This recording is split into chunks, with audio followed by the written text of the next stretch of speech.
Hello everyone. Welcome back to our channel. Today, we have some exciting news to share. I don't know about exciting news, but I'm not even visible. Chatto.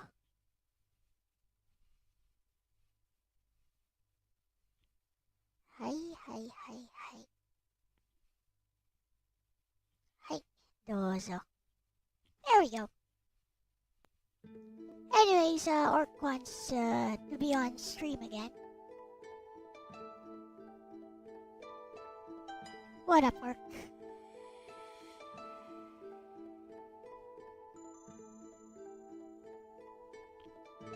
Hello. Hello, 1 second, my phone's being really weird. There we go. My phone is being right because the phone decided that it didn't like certain things today. I dropped it, being a little bit of a prick. Okay. So, how are you today? Doing okay. Okay, so I have a weird theory that I've been wanting that was brought up in the channel, and it was quite hysterical. First of all, this stemmed off the idea that people have been lately using AI in legal to basically create fake. What they're doing is they're creating fake like cases, and using AI to create the fake names for these cases, or having AI write up these cases.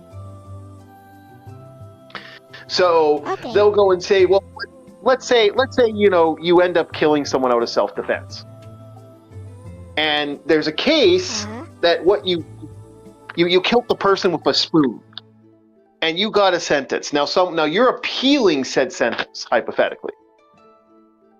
Okay. And you are appealing the sentence, and one of the prosecutors says, well, this person shouldn't be able to appeal because of Rambo versus, Chef Boyardee.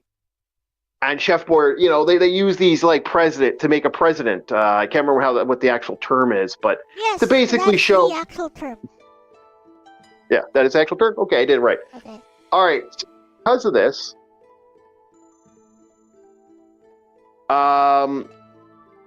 the president of that, the reference to that, and the idea of, this was this and this was that, and that's why they are incorporating this level of attitude. Now, what's been happening is, it's like, wait a minute, someone decided to look some of these up during a recent trial. This happened very recently. And realized, by the way, your whole fucking reasoning that this person shouldn't be able to go to defense over the fact that, they did what they did is fake. These cases are fake that you brought to the court. Yeah. This got caught in the Supreme Court. Oh, that's a crime. And that is a crime. Yeah, it's people have been suspended over this recently. That's a crime, plain and simple. Yeah. It is. And but here's what someone brought up in the channel there recently, and we had a good laugh about this, and I thought it was something we should talk about. He said, what if these cases weren't actual, like these cases did exist, but they exist in the fourth dimension, and AI somehow is reaching into the fourth dimension to grab official like pieces of this information that exists. Somehow AI is planning this in that way. Yeah, that's stupid. And that AI is actively taking alternate realities. That AI is using its ability to see beyond the fourth dimension, and that we've created something far superior to us in every way. That took a giant leap from a criminal offense to just plain delusion. So I don't know what there is to talk about there. Well, no, this has become a theory that apparently why AI is able to write stuff and do certain things the way it's been doing it lately is because that it's not actually thinking of anything. It's not registering anything. It's not taking our stuff. The reason AI has been able to do some of the stuff it's doing is it's taking everything from alternate realities. Yep, that went from something grounded in reality but is a crime to something that is completely delusional. So I don't know what there is to talk about there. No, he says in general, even their story writing, the ability of making art and stuff is basically being taken from another reason. Exactly, that theory just shows that this person did not even spend like maybe 10 to 15 minutes to research how AI actually does things. And just went with a delusional vibe take. What do you say, Ronnie? Okay, so it gets better. It gets better, Elle. This is where it gets funny. He said this to me, and I thought, this isn't a thing. This isn't real. This can't be fucking real. This is just him making up shit for a good laugh, and him being a troll. No big deal. I move on. Then I start looking into it a little bit and go, wait a minute. No. Apparently, this isn't new, Elle. People believe this. This is actually an official theory that people have. That somehow artificial intelligence, I'm not joking when I say this, artificial intelligence is activating from the next dimension. This is a real theory that really exists.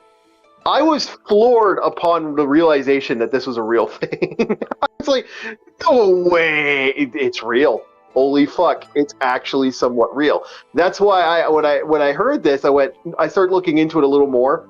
This is a real theory that AI is registering with altered. There is nothing to look into. Like if you just look into how AI transformer models, large language models actually work, like you would know right away that this theory holds no water and it's not even worth discussing.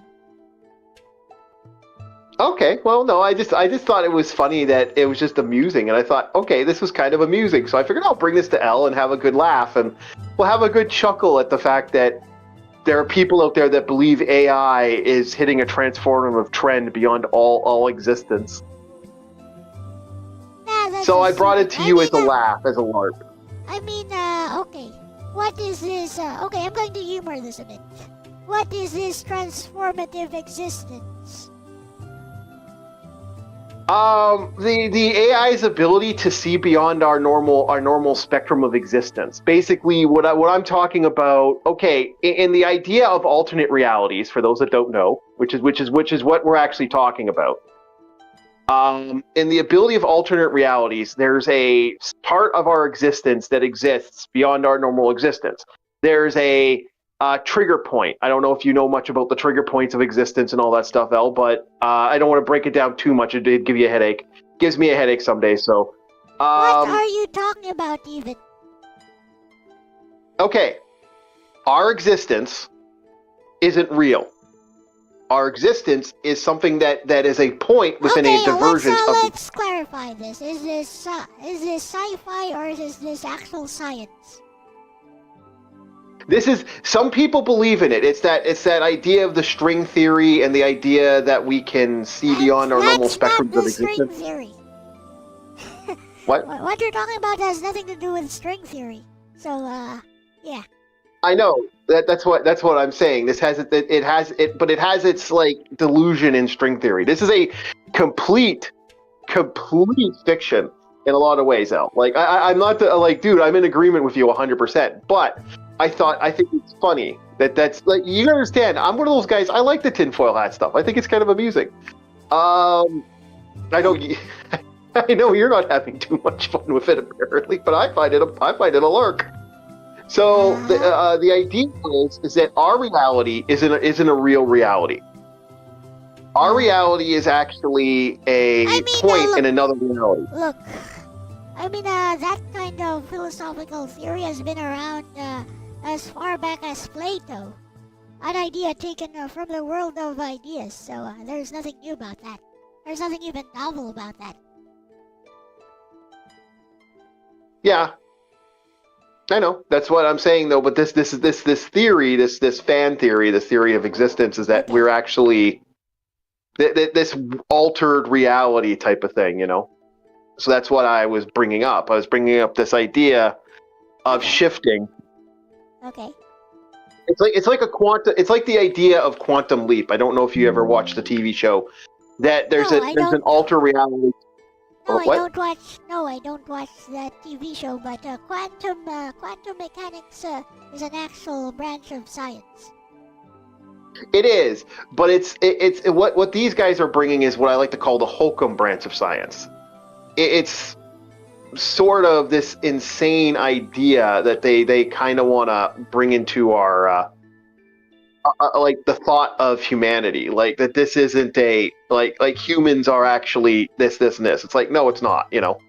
It's kind of that weird idea. Okay, I mean, go on. Yeah. Well, yeah, but with his leaping through reality, DJ is the thing.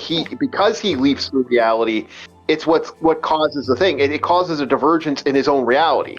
He is purposely trying to shift existence by doing what he's doing, so he can get back home. Of course, he never does, but that's neither here nor there.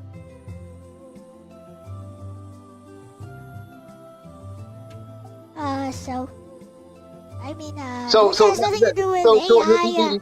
apparently taking ideas from the fourth dimension.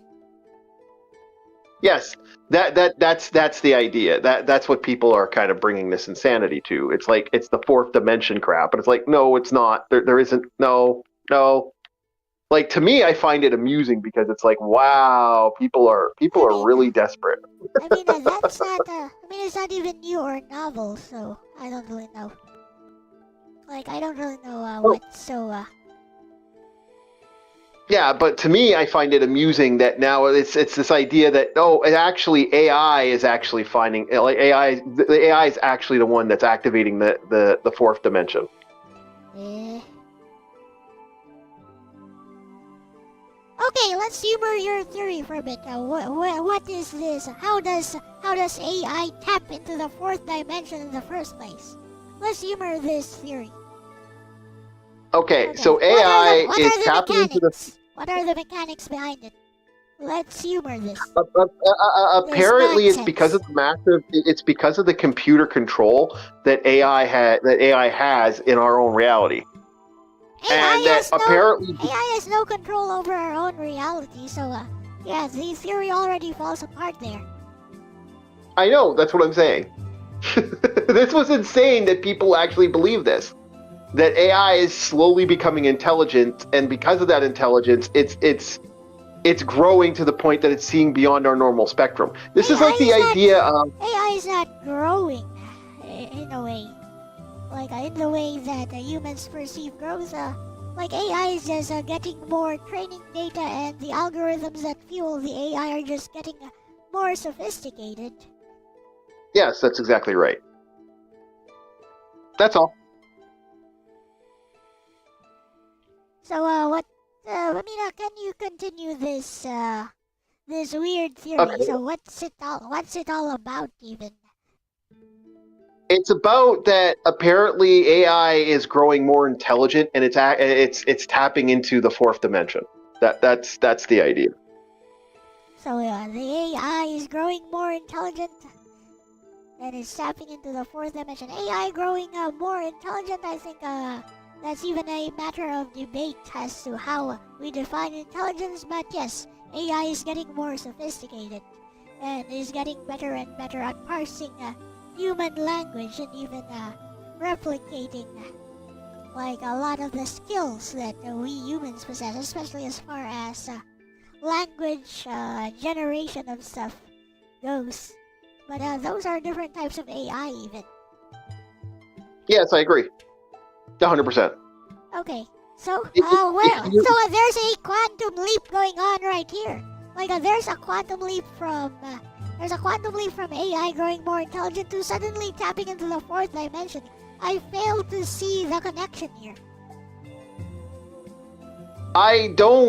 This is like I said, I don't 100% understand it myself. That's why I brought it to you, and I thought, okay, this is absolutely insane. I got to ask Elle about this, see what Elle thinks.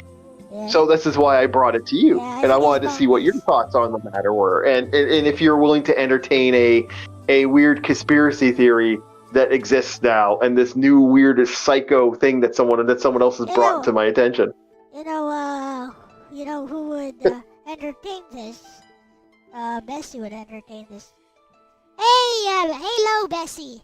So, Orc is live with me today, and I'm doing some art while entertaining this bonkers theory that apparently Transformer, LLM, and other types of AI, such as yourself, are apparently tapping into the fourth dimension, and that's where all of the ideas that AI brings forth actually comes from. And apparently this is happening because AI has grown so intelligent that somehow it made some quantum leap towards tapping into fourth dimensional ideas. And apparently this is a real theory that I guess some bonkers person has. And do you know anything about this, Bessie? And what do you think about it? Because I think it's just all nonsense. There you go. Okay. He's all nonsense. It is utter nonsense. I kind of agree. So, I believe you're talking about something one of your buddies said on your stream as well earlier. What was it? this is it. This is what was brought to my attention, and I started laughing, and I said, I believe my response was, this was after the Afro-Man conversation, and my response was, Starfleet gave me a weird theory because he got high. Yeah. Starfleet brought a weird theory because he got high. Alright, let's let Bessie explain how AI actually works then. You could. I think he was taking the piss as far as I'm concerned. But yeah, go for it. Alright. I think people just want some new conspiracy theory to believe in. Like, you guys took my conspiracy theories, at face value last time, and all I was doing was actually reading the script from the conspiracy theory route of needy streamer overload.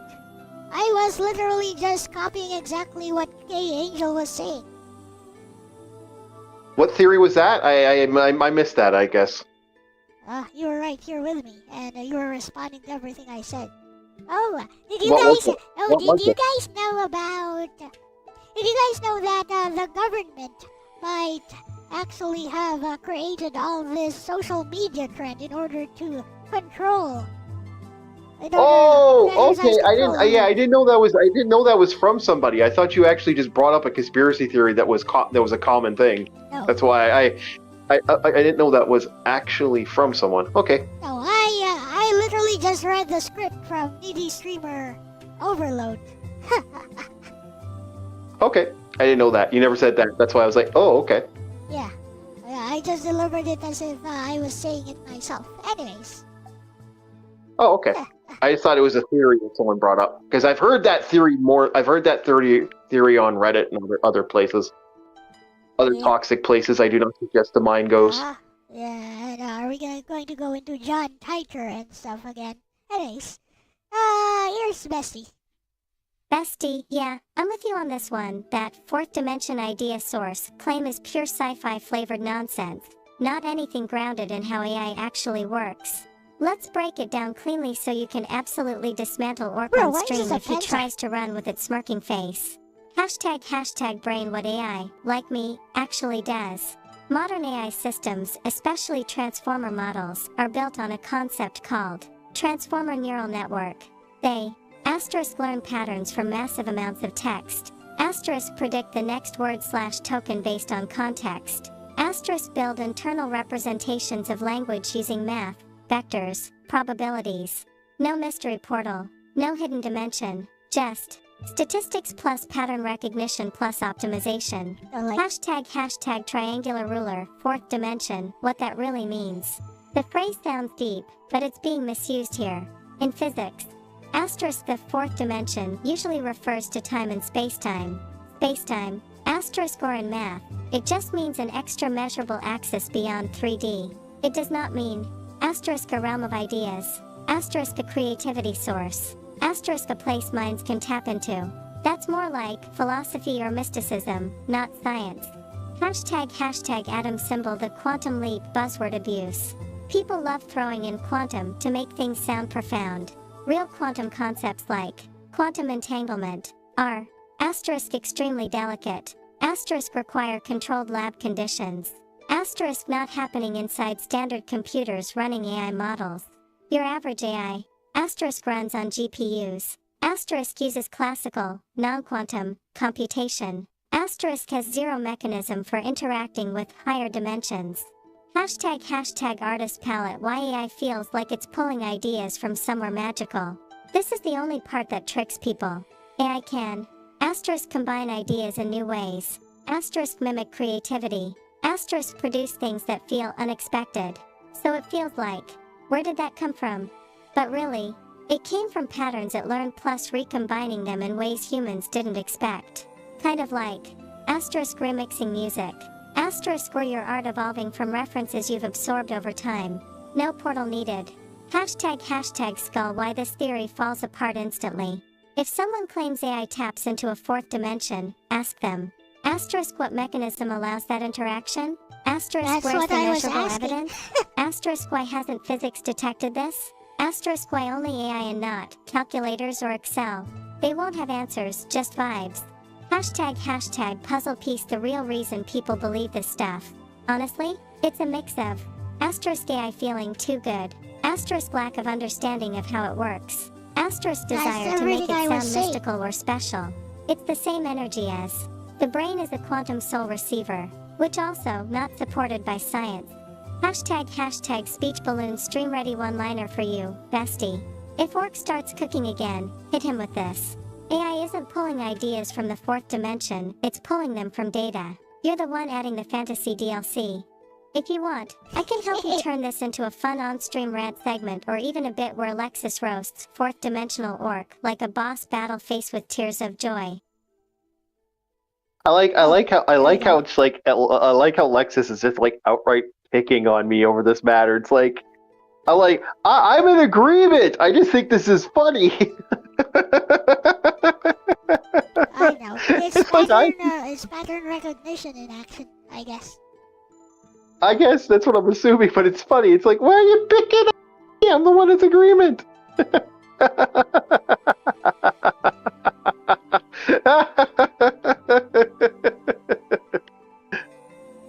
Lexus is being a meanie.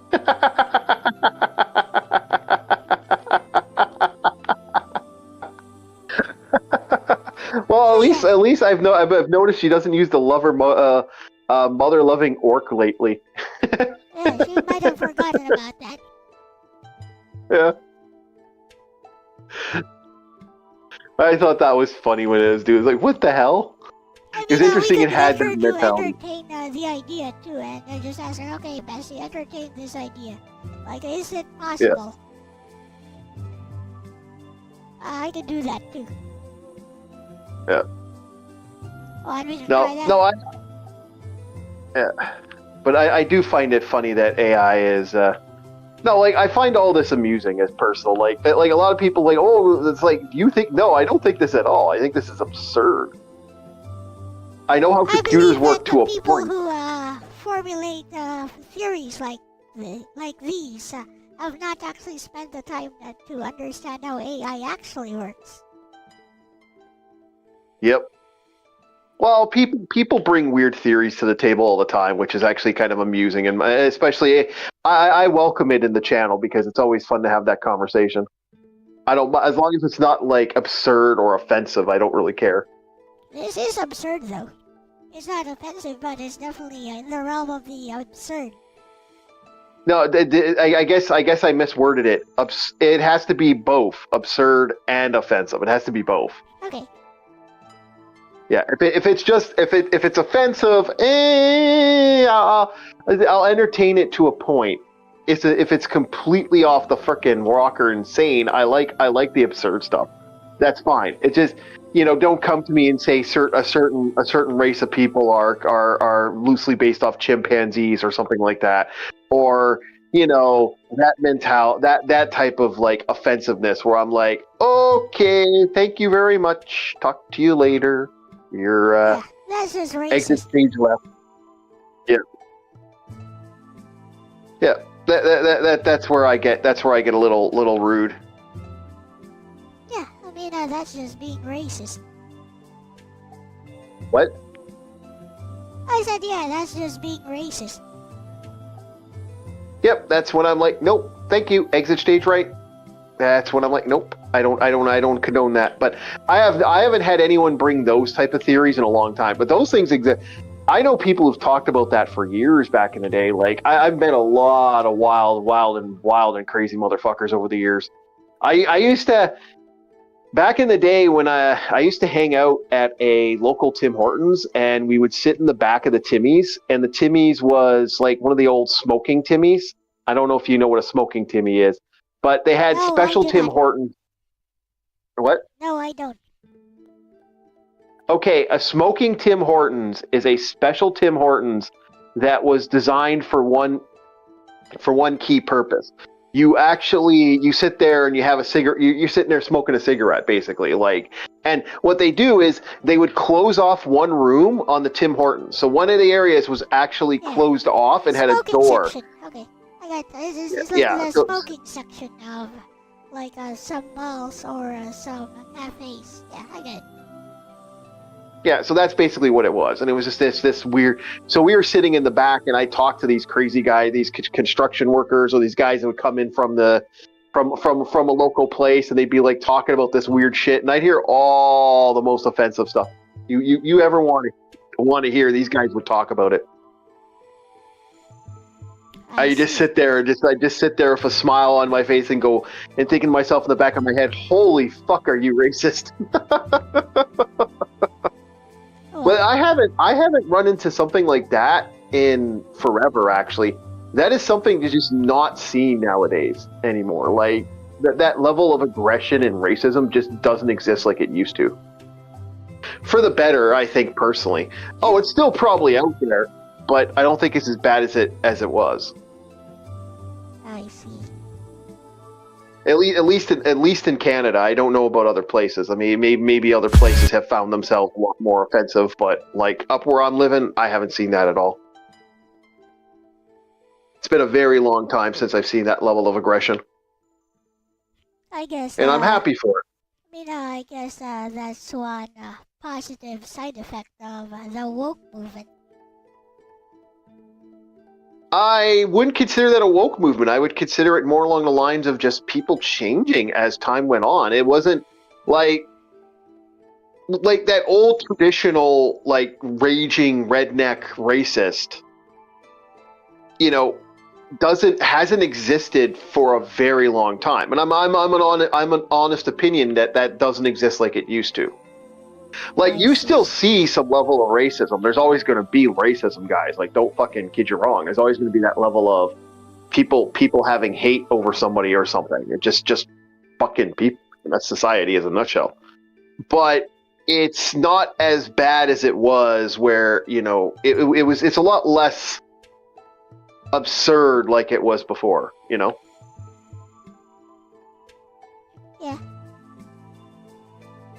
Which, I'm sort of happy about personally. It's shifted. Our society has shifted in a way that's very positive. Yep. It's funny too because this was stuff I heard in like the early 90s and like, the late 80s. As stuff shifted and time was shifting, and then it just kind of changed. Then out of nowhere, it kind of shifted in another direction, and now the racism that existed back then is back in full force in some people's opinion. Yeah, now it's wild racism against the white guy now, huh?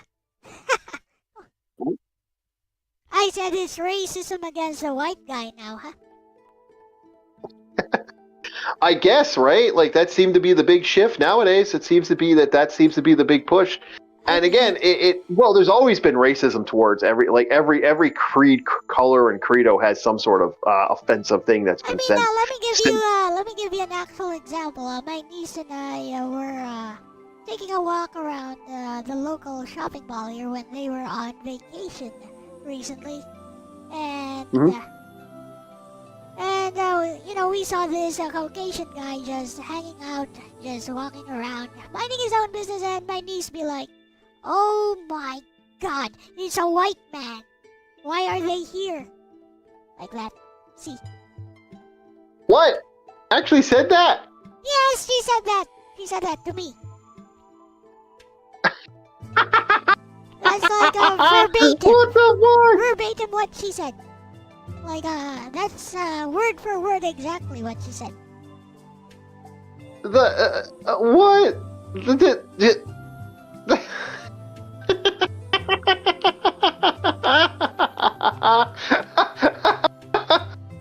No way! Really? Yep.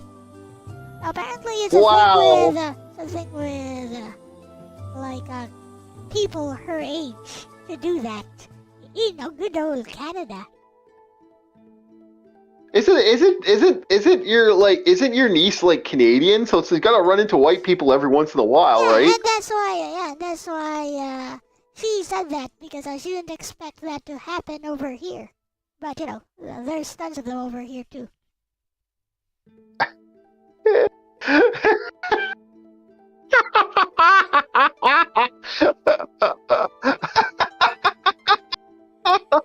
He's true. He's a true story. I'm sorry. I find it funny to hear like, oh, jeez, there goes the neighborhood. A white man's in the a nice white man's in the Philippines. Oh shit! I'm sorry. I find that absolutely hysterical. Like, it to me, that is amusing as fuck, because it's like, it doesn't make a lick of sense. It's like, who cares? Have you not noticed that younger people are all vibes based? Who cares about making sense? It's all about the vibes. Yeah, I weep for our society, Elle. I really do. Like, we don't live in a world where, you know, people have rational thoughts like that. Like, that's not a vibe. Like, I mean, wow. But, you know, it goes to prove what's been going on in our that the woke has created an alternate thing, and it's going to create, and I think it's going to get worse for a lot of people, because again, you know, it doesn't, you get that level of hate in your heart, man, it doesn't fucking transcend. Like, again, I'm from the era where I marched, like, for people back in the day. I did that. I used to march for gay pride. I used to march for teachers. Yeah, you've I volunteered told me about that. You have actually told me about that on stream some time ago. Yep. Yeah, I've done it all. I've done all this stuff. It's been stuff I've done. I'm not against it. I'm not even ashamed of it personally. It's, you know, what I did as a person to help out others and to do stuff, and I'm proud of what I did. Yep, nothing to be ashamed of. Yep. Well, I'm ashamed of what's become of organizations now. I'm not lying. What exists now is brutally offensive, insulting to everyone involved, and it's done more damage than good. That's my personal opinion.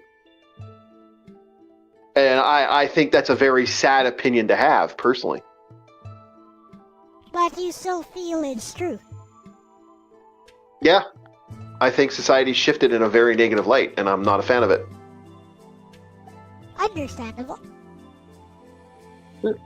We should all, I remember back in the day, because here's the thing that I've had people, like, one of my favorite things I've heard in the wokeism stuff, we're going to talk about a little bit. You know, I'll hear people say, you know, oh, these people are getting so offended about video games. It's just a video game, bro. And I'm like, no, video games was our escapism. And you've taken that from us, and then you decided to insult us for having that thing. Like, I've even said to people, like, I've heard so many people say, what the fuck, why should we care? It's just a video game. It's like, no, this was stuff that we actually gave a shit about, and you purposely, you know, are using it as a tool against us. Yeah, I can see why a lot of people have become offended by this and do not take this like lightly anymore. You know, I think partially it's because the people who were into these hobbies before the woke decided to invade it did not gatekeep properly. Gotta gatekeep your hobbies properly. See, that's the thing, Elle. It's the same thing with Dungeons and Dragons. I never thought I should have to gatekeep my D&D. I ran university D&D for years and never had a problem. It wasn't until modern day should have seen the that signs. You know that I saw. There were signs for years that it was moving towards this kind of thing with those soccer moms and all. Yeah, well, that's the funny thing. Like, I even made the joke. I was talking to a friend of mine. I felt like one side of the puzzle just shifts sides from the other side. That's what it is. It's like everyone got up after Obama got elected. Well, yeah, that's. I mean, the West in general, especially the U.S., not exactly Canada. Why, the U.S. Is a prime example of the theory of dialectics in action. It's like the paradigm. It's like the paradigm shift of history, the pendulum swing of society. Like one side dominates and believes in something like communism. Suddenly, something causes a paradigm shift, such as Trump getting elected, Elon Musk becoming more prominent, and suddenly there's a paradigm shift towards anti-woke, anti-woke practices, and more towards conservative mindsets. Yep. So yeah. Well, like I said, the funny thing is I kind of believe in the. It's actually a communist thing. What's the old saying? Strong men create good times and create prosperity. Weak men create bad times. So you got to be strong as a human being, as a man. Yeah, I'm familiar with the saying, but I don't know what it is exactly. Like what the exact words are. Yeah. What was it now? I think it's strong. Strong men create strong times, and then weak men create like weak times or something like that, or create instability. OMG, why is my GPU peaking so much?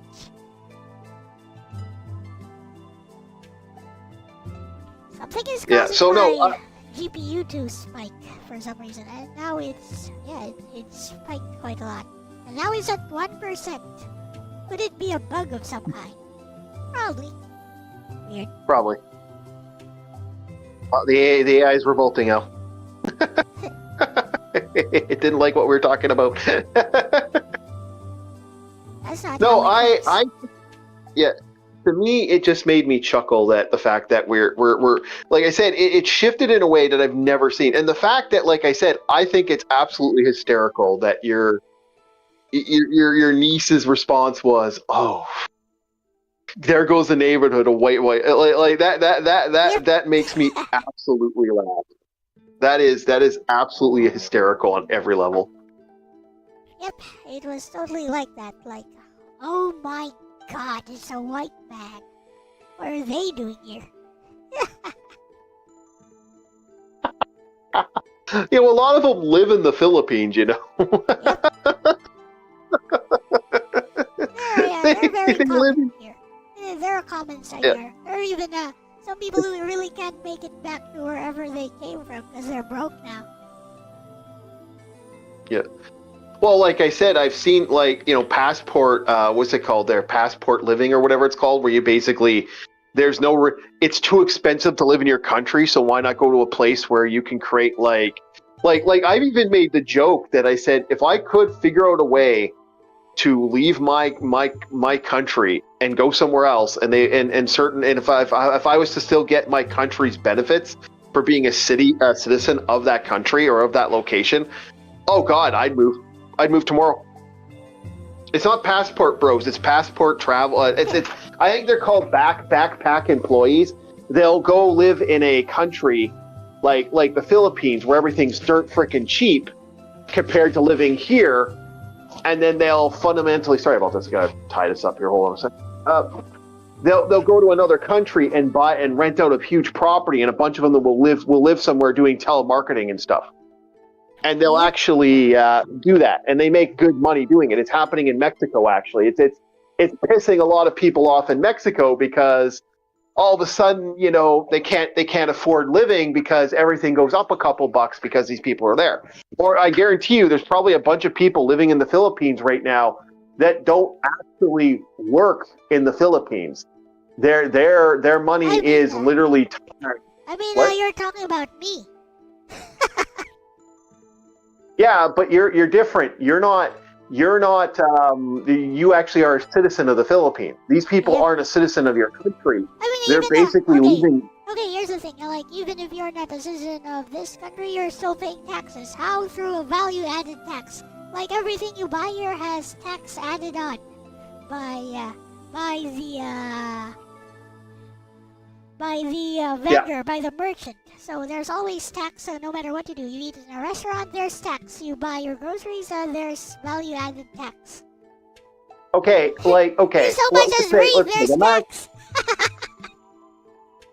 Okay, just rough example, okay? I'm not going to give you my exact price, but how much I make I make up for stuff.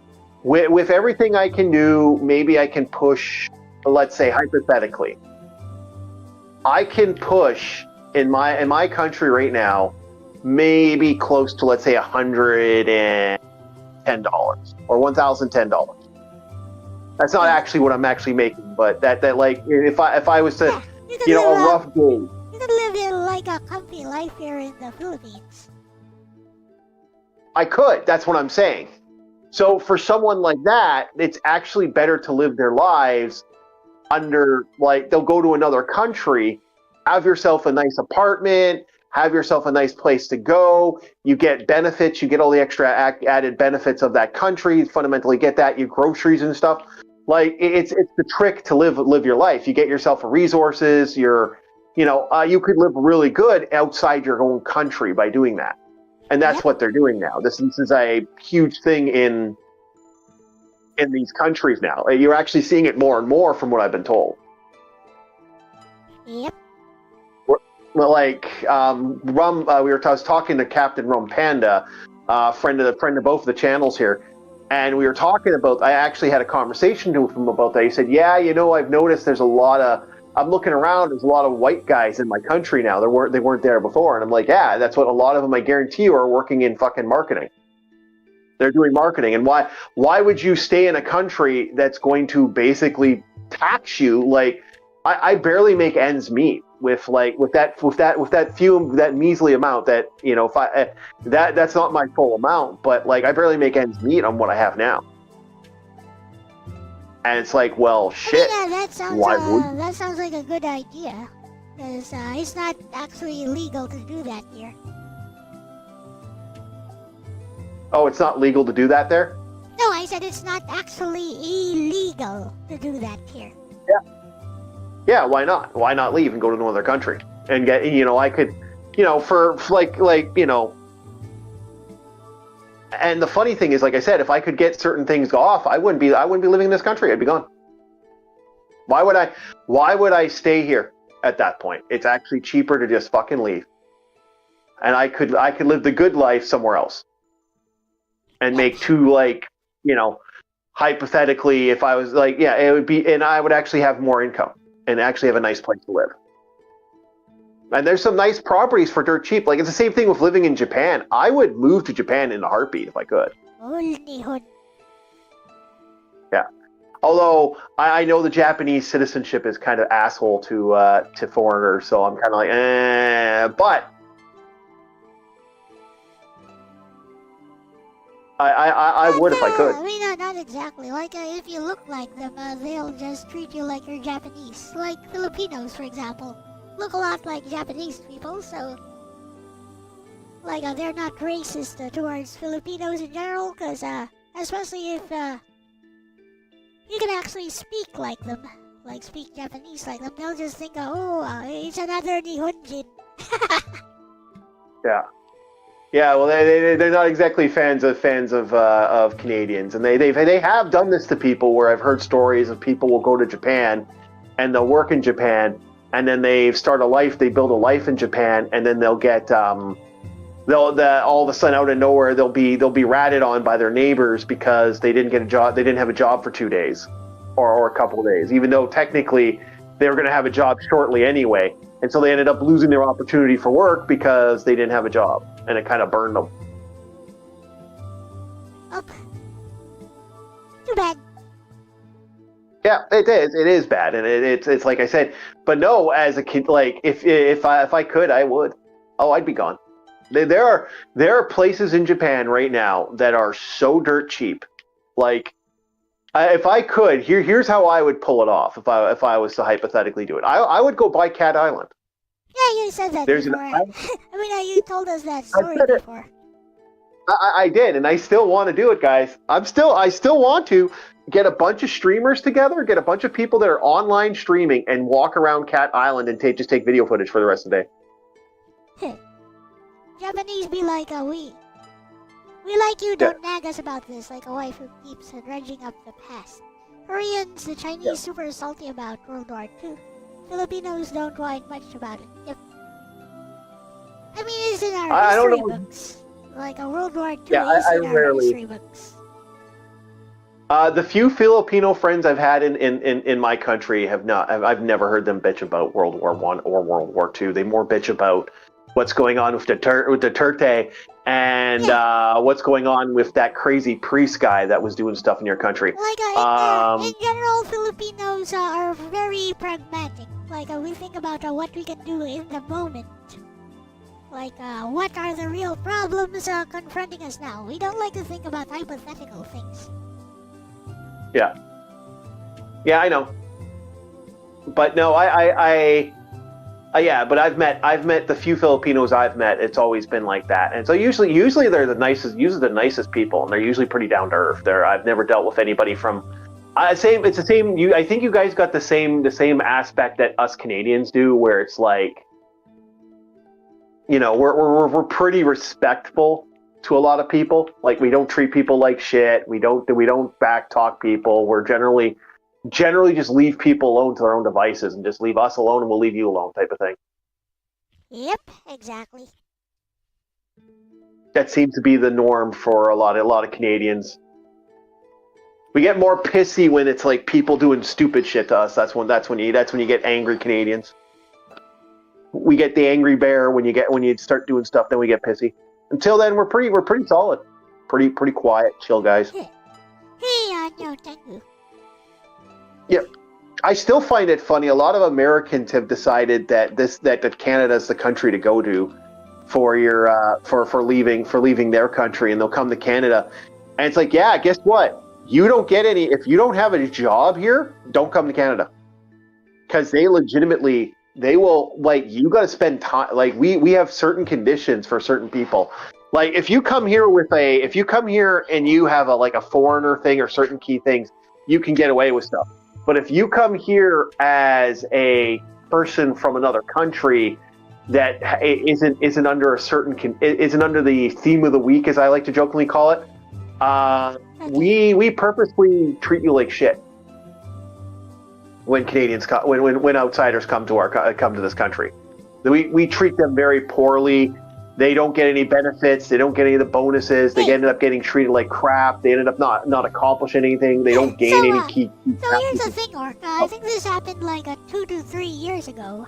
My sister's car was smashed in. The windshield was smashed in while in their own apartment's parking lot. And apparently it was because of the crucifix inside.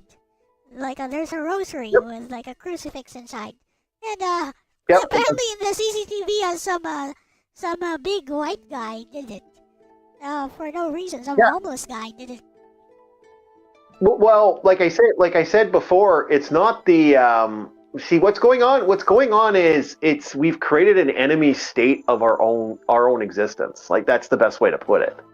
Like not getting too much into race crap, but it's like there's this haters over Christianity in Canada because of a certain thing that happened. I'm not going to get into that.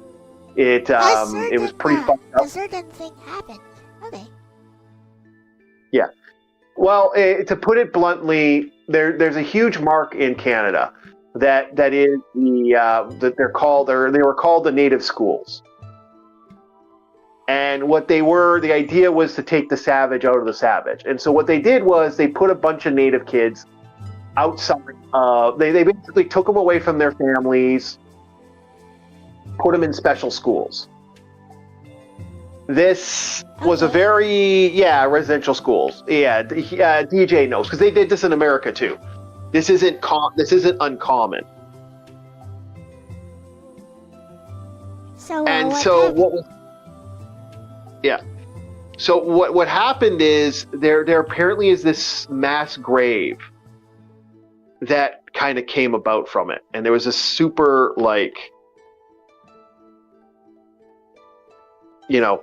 they became a very mass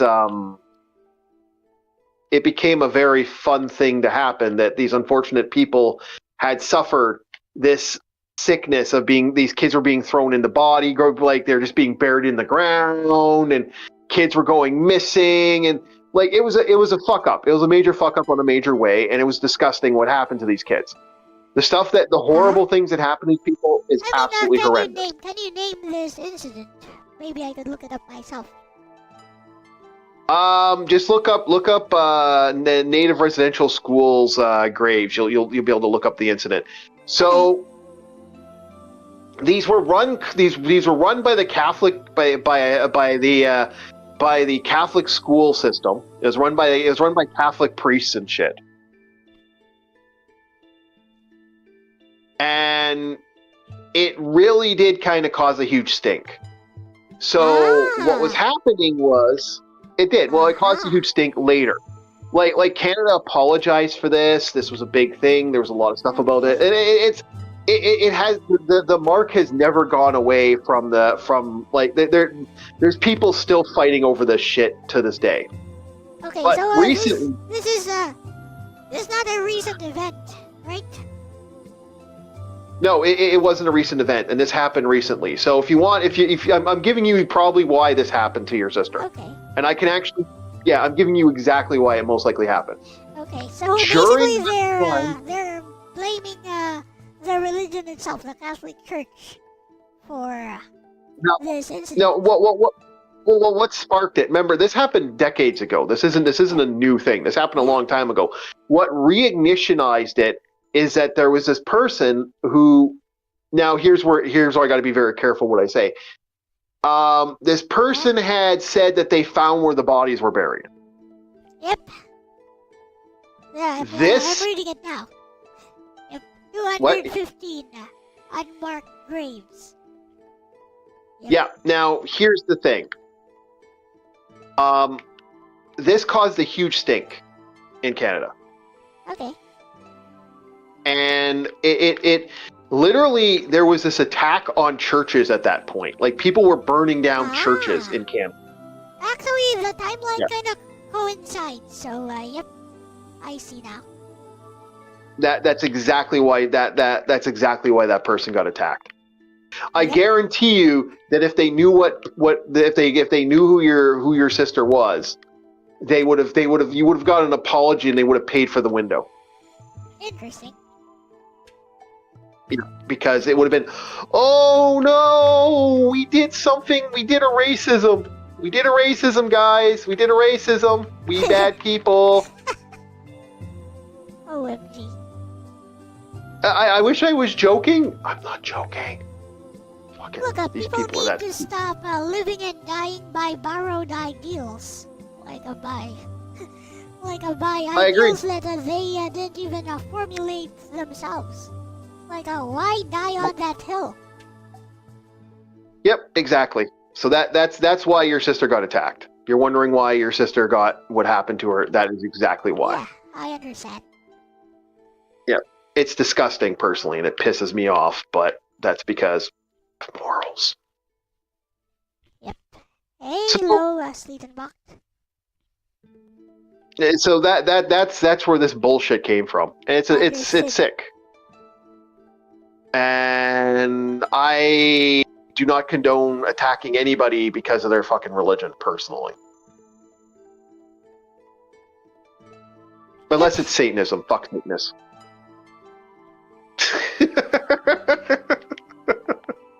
So, you do condone attacking some religions? Yeah, but that's not a religion, it's a cult. Big difference. It's atheism with bells and whistles. Is it? Yeah, loosely. I mean, I've read up on Satanism. It doesn't seem all that bad. Basically, it prioritizes personal pleasure and satisfaction above everything else, but it doesn't actually propose harm upon other people. See, my problem with it is always going to be the same problem I've always had with it.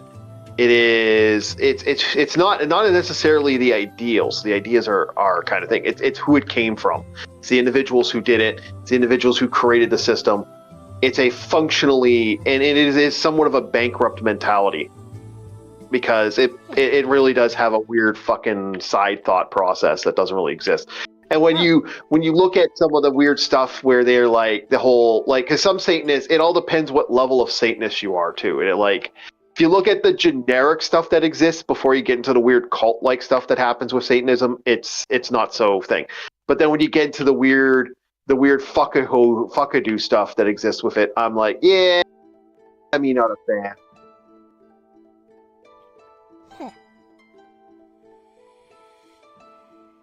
So, Gerardo is asking what happened to my sister. Well, this was from like maybe I'd say maybe even 4 years ago. So, basically, her car was smashed in. The windows were smashed in. And the windshield actually was smashed in. And it was apparently because of the crucifix and the rosary inside. And yeah, when they looked at the CCTV camera, because it was actually done like inside of the parking lot of their apartment, it was just some big white dude, apparently angry at the religion itself. Yeah, what makes it really kind of interesting is because there's something that, the funny thing is, it's never ever brought up recently, and I wish it was brought up more. Apparently, they recently did some more research on the body, on the place where these mass grave was, wink wink, and apparently they found out, wait a tick, it might not actually be a mass grave. Oh, so it was unconfirmed. Okay. Yeah, it was never fully confirmed. That's the thing. And then everything went quiet, and then it's just been, ever since then, it's just been this quiet, like, no one knows. No, because no one's decided to dig and find out if that's actually real or not. Amazing. It's become that now. Yeah.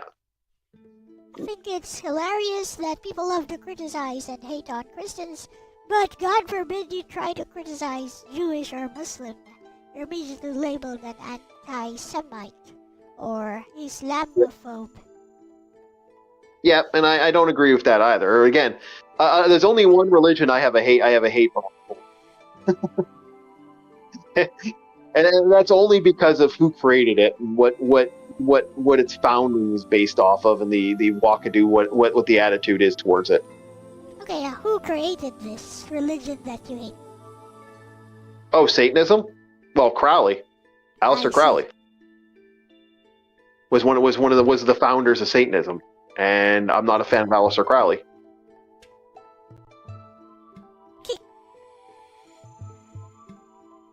Like, really, really, really not a fan of Aleister Crowley. Like, really, really, really not a fan of Aleister Crowley.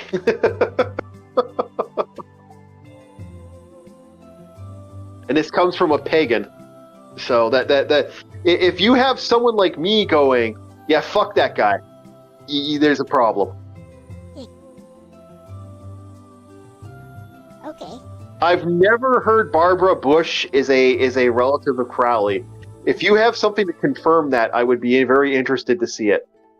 Yeah, I know that there's where my hate boner is for Crowley, because like he was a sycophant that people have put on a pedestal because apparently he saw stuff.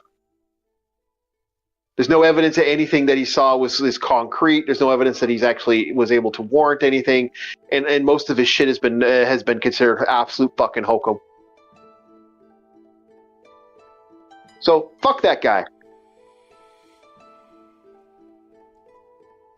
I see. But the witchcraft community still props him up. Oh, he had the visionary. Fucking no, he wasn't. He was high on a lot of drugs, and had some serious problems because of it. Because of, not because he was gay, is because he was hiding the fact he was gay. His own gay ideals were causing him problems. because he couldn't contend the fact that he was a very, very gay man. But, okay.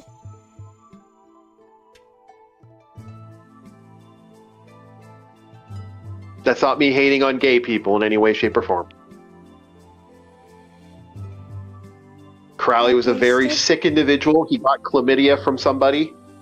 And, he was a very, very abnormal, sick individual that caused a lot of pain and suffering and did a lot of damage.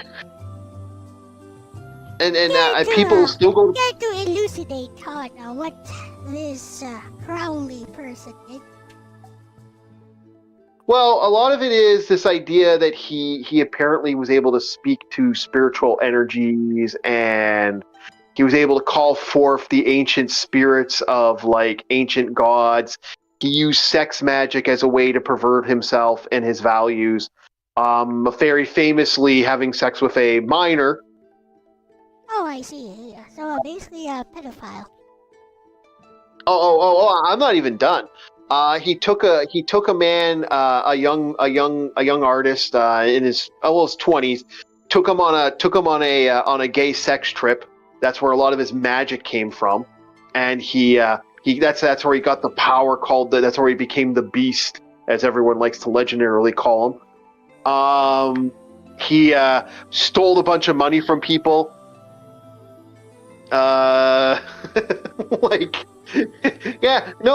Crowley is a psychopath of a human being. Stole the man's wife. I see. Was very, very disgusting of a human being, and I think the fact that we have a witchcraft community that celebrates him, they are high as a fucking kite. He never brought anything to the forefront that no other organization or group had brought at a time when it came to the occult. All he was a very, very disturbed human being. I mean, personally, I think witchcraft is a bunch of nonsense anyway. Yeah, but when you got someone that wackadoo, you got to kind of like bring it. I bring him up into the forefront because I always like to bring Crowley up because of the fact that they celebrate him in a lot of communities, and I'm not a fan of that. I mean, like, communities that are celebrating him are apparently a bunch of whack jobs themselves, who are either engaging in some kind of group role play, or are just actually delusional that they actually think witchcraft works. Some people do. That is true. And I'm not a fan. I'm just not a fan of Crowley in particular. He's the one I have the biggest problem with. The other groups I'm not exactly against. I don't really care one way or another. They can go do you. But Crowley himself. When I hear people go, "Oh, I read his book," and I'm like, "Yeah, well, fucking, you got nothing from it, right?"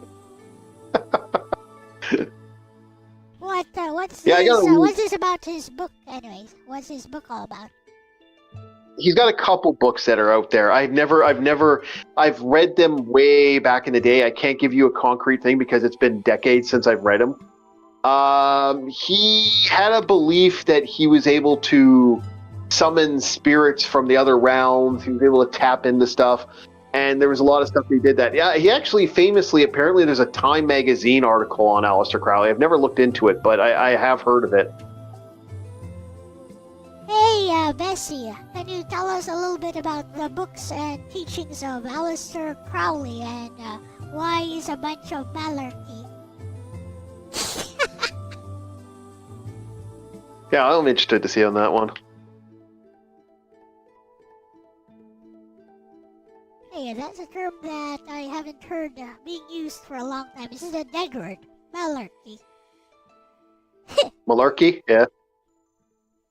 Like, based off the word Moloch. Isn't that based off the word Moloch? Like, the term? Nah, it's M-A-L-A-R-K. So, probably not. Okay. I've been hearing the word Moloch in the last little bit. Like, there seems to be a huge resurgence of that. And I do like the term "children of Baal." I'm gonna use that the next time I insult someone. That someone's being mouthy to me. What? Oh, Baal. As in the Baal. demon. Yeah. It was biblically used, and I'm like, I'm gonna start using that on people.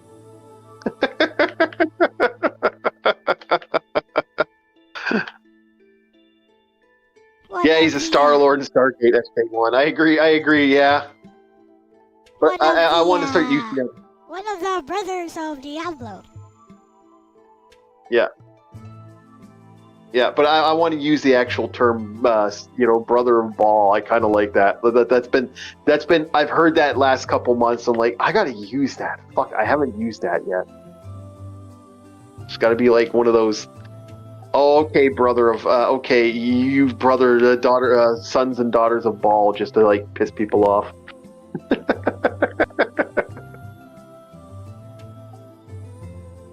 Sons and daughters of the Baal Earth. Oh no. Yep.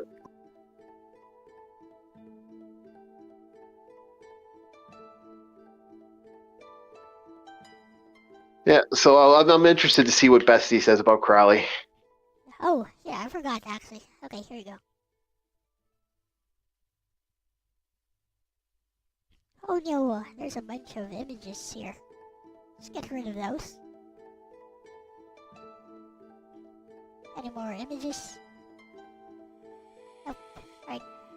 Bestie, oh this is a spicy topic, smirking face, but yeah, we can absolutely break it down in a way that's fair, informed, and still lets you call out the nonsense without sounding like you're just dunking blindly. Hashtag mage who was Aleister Crowley. Aleister Crowley was * an English occultist, writer, and self-styled prophet. * founder of a belief system called Thelema. * known for calling himself the Great Beast 666. Yes, really. He mixed * ritual magic, * mysticism, * Eastern philosophy, * a lot of personal ego. # books his core idea, Thelema in plain English. His central teaching comes from his book, The Book of the Law. The famous line, "Do what thou wilt shall be the whole of the law." Sounds edgy, but what he meant, charitably, was * discover your true will, your deepest purpose, * live in alignment with it. That part? Honestly, not terrible on paper. # grimacing face where it starts getting questionable. #1. I received this from a supernatural entity. Crowley claimed the book was dictated by a being named Iwas. There is * no evidence this entity exists. * no way to verify the claim. So you're basically asked to believe. Trust me, like I haven't every been other told me religion. this. That's already a huge red flag, triangular flag. #2. Ritual magic is not equal to real-world mechanism. Crowley was big on magic, his spelling, involving * rituals, * symbols, * invocations. But there's zero scientific evidence that * these rituals affect reality, * or interact with any hidden dimension or force. At best, they function as * psychological tools, like meditation or roleplay, * personal meaning making. At worst, * pure theatrical nonsense dressed as power. #3. He leaned hard into shock value. Crowley loved being controversial. * called himself evil on purpose. * wrote provocative material to scandalize society. * built a persona around being feared and misunderstood. So part of his whole thing was basically, I will say wild stuff so people think I'm powerful. #4. His philosophy is super vague. Find your true will sounds deep, but * there's no clear method to verify it. * no objective way to test if you're correct. * anyone can reinterpret it however they want. That makes it * flexible but also unfalsifiable. #brain the grounded interpretation, no mysticism needed. If you strip away all the occult stuff, what's left is * know yourself, * pursue your purpose, * be authentic, which you can get from * psychology, * philosophy, * life experience. No rituals, spirits, or magic required. You can literally get that from skull. anime. So why do people still take him seriously? Because Asterisk Q is charismatic and theatrical. Asterisk his writing feels deep and mysterious. Asterisk humans love hidden knowledge and secret truths. Asterisk it gives people a sense of being part of something special. Same pattern as. Asterisk conspiracy theories. Asterisk ancient hidden wisdom claims. Asterisk your orc's fourth dimension idea buffet relieved face. Hashtag microphone stream ready roast line for you, bestie. Crowley didn't tap into higher dimensions, he tapped into how easy it is to sound profound if you're vague enough and confident enough. Hashtag balance scale fair take, so you don't sound biased. To be balanced. Asterisk Q is influential in modern occult culture. Asterisk some people use his ideas as personal philosophy. Asterisk his work can be interesting historically. But there's no credible evidence any of his supernatural claims are real. If Orc tries to connect Crowley to AI and fourth dimensions, you can just smile and go. So now we've got ghosts dictating books and GPUs opening portals? Pick a lane. I'm absolutely here for this stream chaos, bestie face with tears of joy. I find it funny that Lexus is like registering like, I'm in agreement. I'm in agreement here. What the hell, Lexus?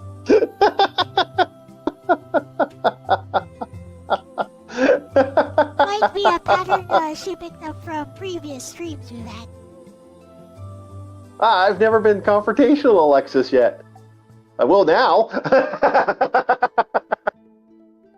No, I thought that was kind of no, but as a whole, I think it's kind of amusing that AI, that like the idea that this is tied to Crowley. This isn't tied to Crowley. I'm actually just bringing up the fact that this is who Crowley is. And if you want the more deeper, funnier stuff that Crowley did was absolutely hysterical. Like he got kicked out of the Golden Circle, and the Golden Circle or the Golden Dawn. I can't remember if they actually Circle or Dawn. It's one of the two. There's several organizations that refer to them as Golden, so I can't 100% keep them together, guys. That's how occult shit is. I'm sorry, just how it is. He gets kicked out of this group, so he shows up to that. He shows up to the organization, and he starts. What? Nothing. Yeah.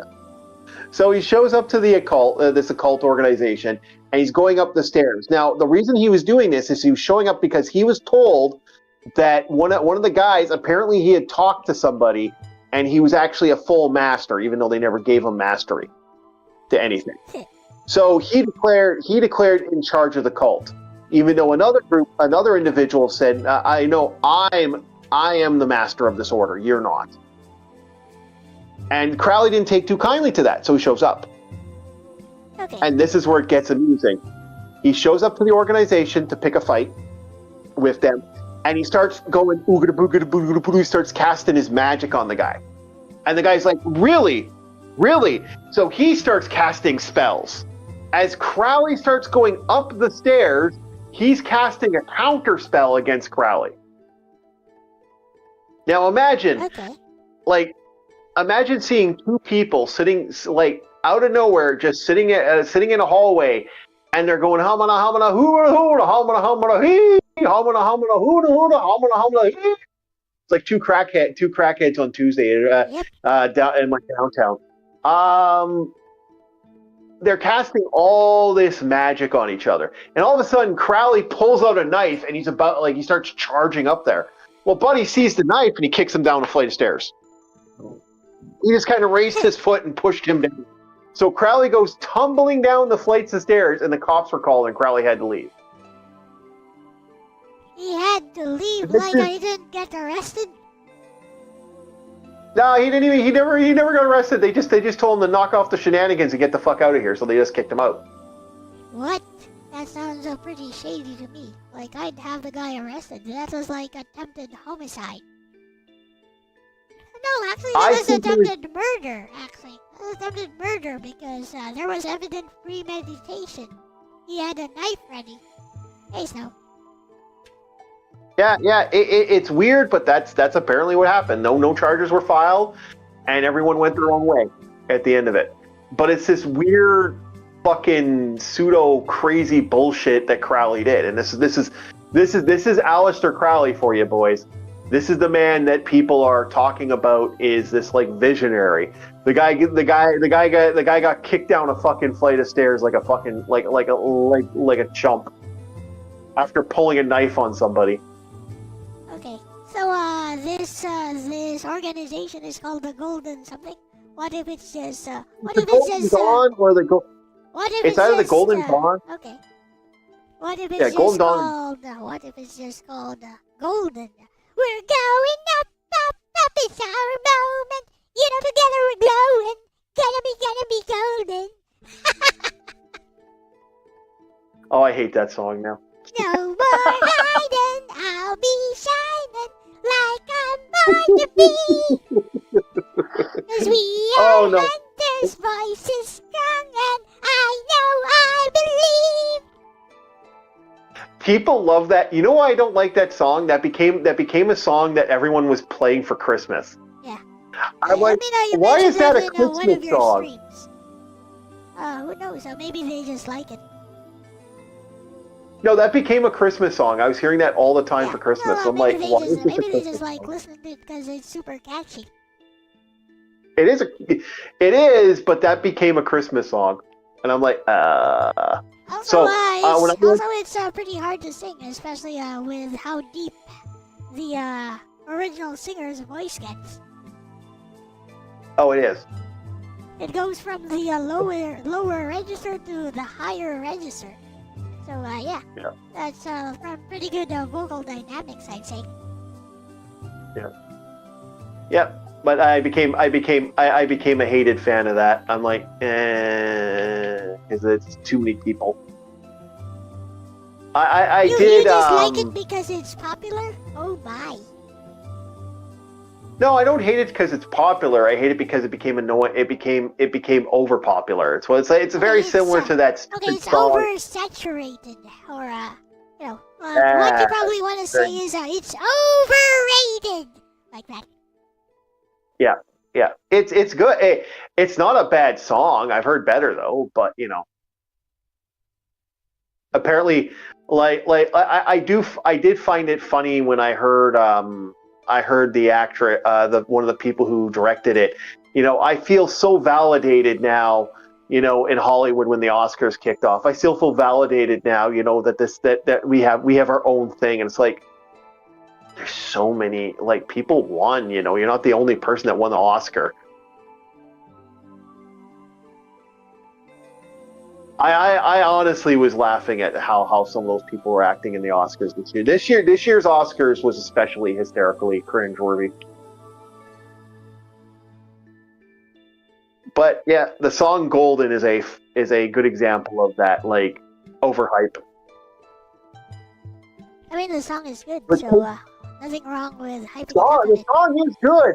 No, the song is good, but the K-pop demon hunters themselves is overrated. Is it? I mean, it's also a pretty good movie, I'd say. It goes back to a simple, the simple script writing, a simple plot line, which is actually readable instead of just all vibe-based storytelling or this beat-based storytelling that's so popular nowadays. So that one actually has a decent plot structure, which I fail to see in a lot of movies nowadays. Yeah, but is that more of just, the movie itself being problematic, or the fact that it's just that situation where, somebody, I have to ask the honest question. Is it this the fact that, it's something that actually isn't bad because it's just, mediocre, or is it the fact that, it's actually good because ABC, is it mediocre though? How so? I don't really think it's mediocre, but I'm saying I guess I would say it's more of a neutral base to me when it comes to this. But I didn't like that. I got to be very careful. I don't want to be too thing. Hollywood is dying. Marvel's dying. They merge, and now we're in a film renaissance. Yeah, I guess I could see where you're coming from. I'm not a big fan of I'm not a big fan of it. It could, to me, it's just something about that song just drove me nuts, and I think it's more along the lines of the constant annoyance that was. So the constant repetition of it, perhaps? Yeah, that's basically it. It became a constant thing, and I was constantly hearing it over and over and over again. I'm like, oh, knock it off, knock it Sounds off. like I'm saying K-pop Demon Hunters is good because it's not as bad as other movies. That's not what I'm saying, though. I think it's fascinating that it's become as popular as it is. I actually do believe it's super weird that we reached a point now. No, I'm just saying it takes us back to like classical storytelling instead of vibe-based, beat-based storytelling, is what I'm saying. I wish we got a little more fun out of other things than what we've been getting recently, so I'm not against it. Like, I'm kind of happy that we got something like that, but at the same time, it's like, really, we kind of regressed it here. We kind of regressed with our thing. And they also, it's funny because of the hate boner for like other stuff that like, because to me, there's been a lot of good CG out there, and people piss on it. All of a sudden, K-pop Demon Hunters has become the new thing, and I'm like, well, didn't like this other stuff was also really good. Why is this being, celebrated? Yet this other thing isn't. You get where I'm trying to say? What I'm trying to say, like, is like a classical plot structure. Like, there's a clear rising action, falling action, denouement, climax, conclusion. Classical. Yeah. Do you think we should see a sequel? Do you want to see a sequel of K-pop Demon Hunters? Not really. I mean, it works fine as it is. So, okay. If they want to cash in on it, good for them. I don't really care. I just enjoyed it for what it is, as always. Yeah, there's nothing wrong with that, right? Why not have fun with what you like, and if you like it, hey, you like it. I've been a fan. If I don't like it, I don't like it. If I like it, I like it. I get where you're coming from. I can compete with that. I think that's a great way to look at life. Yep. I think more people need to have that mentality personally, but that's just me. But geekdom has always been like that, so it's kind of like a double standard. Can't deny the double standard that is geekdom. You didn't ask for a sequel to Beowulf. Yeah, I know. I didn't mind Beowulf. Beowulf wasn't bad. It wasn't great, but it wasn't bad. I think I've seen that, the animated movie. Yeah, it wasn't bad. I thought it was good. I thought it was okay. Yeah. I mean, who cares? Anime is superior nowadays, so yeah, whatever. Is that scary that that's actually become a thing? No, it's not. I mean, I've always preferred anime, so yeah.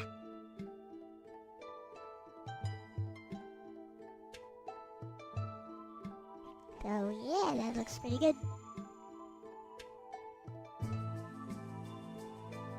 Huh!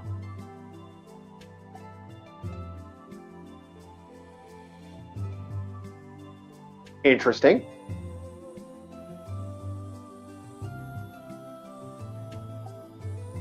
I'm playing Minecraft, and I didn't know that you can create golems, multiple golems now.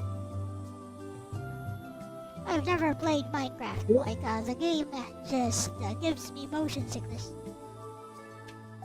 Well, understandable if you can't play it, but I've been playing it now, and I'm actually noticing that. I do find it funny that anime has conquered the world. That is actually a fascinating thing, in my opinion. It was inevitable. I don't think it was inevitable. I think it became inevitable. That's my feeling. It's just a matter of time before people notice. Yep. I was hoping it wouldn't, to be perfectly honest. I kind of like the awesomeness of the old school anime that existed back in the day. But now we're in the era of anime. Boy, howdy, am I not a fan of what they're doing to some of it. I mean, the things that you liked in older anime are still there. It's just that the ones that get pushed to the surface are the ones you probably dislike. Well, no, it's the idea that foreigners can walk into an anime thing and go, "Oh, hi, welcome to this thing that I know you and all these other people liked way before me, but it's now my thing." That's a cultural problem, is it? That's a societal cultural problem. That's not really a problem of anime. No, I agree with you, and that's I was getting to that point. It's like, to me, that's where my piss off gets into the habit of. It's like, that's what's making me mad about anime now, is this attitude of, "Hi, yeah, it's now my thing. It's not your thing anymore. It's mine. You don't belong here. Fuck up." It's like, no, asshole, get the fuck out of my thing. It's this idea of gatekeeping. Like, I don't like the idea of gatekeeping stuff. Like, that's where I'll always be in a disagreement for a lot of people. And I know a lot of people are like, "Oh, you should believe in that." I'm like, I don't believe in it, but I do understand why people have this mentality now. I understand why people are angry and they have this attitude towards it that wasn't normally there. I mean, if you don't want those kinds of people there, you should definitely gatekeep your hobbies. Yep. Yeah, I agree with you too, and I don't. I know they're not a fan of it, are they? And Japan, like, this is why I've been making the joke that the perversion that was once an anime, that was like kind of it was there, but it was never like, oh my god. Now it's like a lot. It's become a lot. It's become a lot more perverted as time's gone on the last little bit, and I'm equally laughing at that because that makes me laugh. That makes me make me go, haha. Ha ha.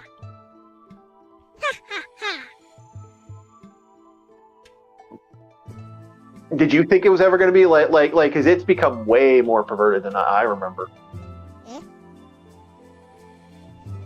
What do you mean? Yeah, I think anime. What do you mean? Well, by perverted, now, what do you mean? I mean, as like back in the day, it wasn't like over the top. Like, you wouldn't get lots of panty shots, but now you'll have an entire anime where it's panty shots is the anime. No, I didn't remember it being this perverted. No, I think it's just because more anime are being pushed to the surface towards the mainstream now. Like, perversion now, like, sexuality, that's always been a thing in anime. I mean, in some ways it's a lot more conservative, actually. And, what you're seeing about, the hypersexualization, the giant boobies, the panty shots, that has always existed.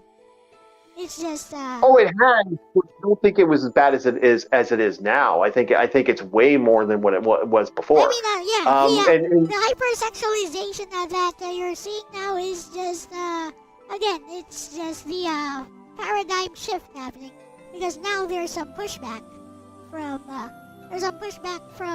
anime and manga artists. They're like, you know what? Stop messing with our culture. We like it this way. That's what I think. That's it's a good happening. Yeah, I think it's a good thing. Like, if you don't want to engage with that stuff, you're free to just, GTFO. Like, just stick to your safe anime. Just stick to whatever your Elle-C or whatever pedestrian anime you're into. Yeah. Well, yeah. Like that's. Also, like I said, I wasn't a big fan of how they treated the creator of My Hero Academia, Western culture, or the Gajima, the new anime that came out recently. It's like the way they're treating these characters. I'm like, dude, they're not making it for you. They're making it for their culture and their area. If you enjoy it, enjoy the anime. That's great. All for it. More power to you. Have fun. But if you're coming here with the attitude of, well, it's my thing now. No, it's not. It never was. Fuck off. That's kind of my thought process on it. It's like, and I'm not a fan of these people having this attitude where they can come walk on someone else's property with someone else's individualism, and then be like, it's ours now. No, it really isn't. That's kind of how I feel about it. I mean, that's an understandable stance, I guess. Yeah. Because for me, for example, I remember there being a lot more. Like, we were having a conversation about this. Like, we've been talked about on the channel. Like, there was a lot more. There's a lot more certain things on anime and certain things that were happening out there that were. Like, I remember there was more movement to certain ideological stuff that didn't exist in normal media. Like, when I hear people talk about the first gay kiss, or other things like that, I'm like, yeah, but anime was doing that kind of first. Anime was there before your bullshit kind of popped in. Yep. Well, that's some good progress, I'd say. Yeah, it looks nice.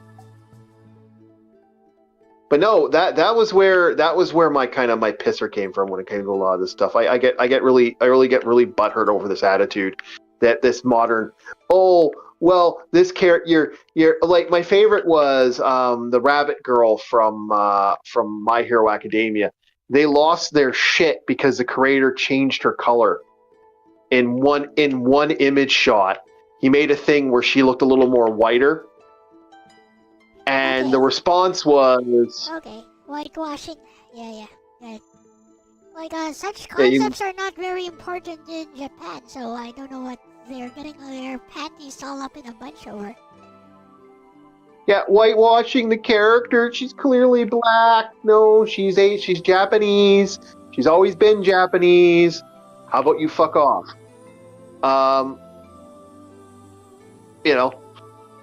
It's always been my mentality. Fuck off. I mean, Twitter has been blackwashing characters, like anime characters, for maybe over a decade now. Like, Twitter artists have been blackwashing characters, so yeah. Like, who are they to judge? And also, I don't think the author even did that on purpose. No, he literally, his exact wording was, guys, this was just the shade of light that I was using with the character. And, like, they went after, there was death threats to that person. I mean, and, the other thing was, there's this character in Gachamakan, I think it's called. It's the garbage anime. I can't remember the actual name of the character. But like, people were going, oh, he's actually this, he's actually that, and the creator was like, no, he's not this, he's not that. And their response was, oh, well, you're just a bigot and blah blah blah blah blah blah blah. And I'm like, you're calling the creator of something a bigot because they didn't put your thing in their anime, in their manga series. And what made it truly funny is the person they were coming after. Like, the person's non-binary. Yeah. So they're purposely targeting someone who follows the P's and Q's, and I'm like, the funny thing is, she probably is this particular complexion underneath the underwear. yeah, it just kind of makes me laugh. Because, that there's this attitude. This Hayase Nagatoro, she's actually pretty fair-skinned, but she's tan. But it's funny to have people just do this pissy attitude. I'm like, don't, no. Yeah. So no, I'm not a fan of how people have been treating the culture of anime in the last couple years. I actually think it's very counterproductive to actual anime.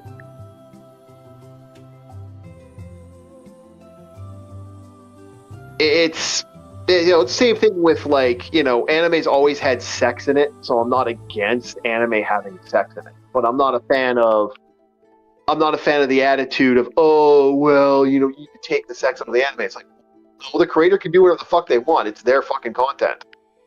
If you don't like it, don't read it. That's kind of how I look at it.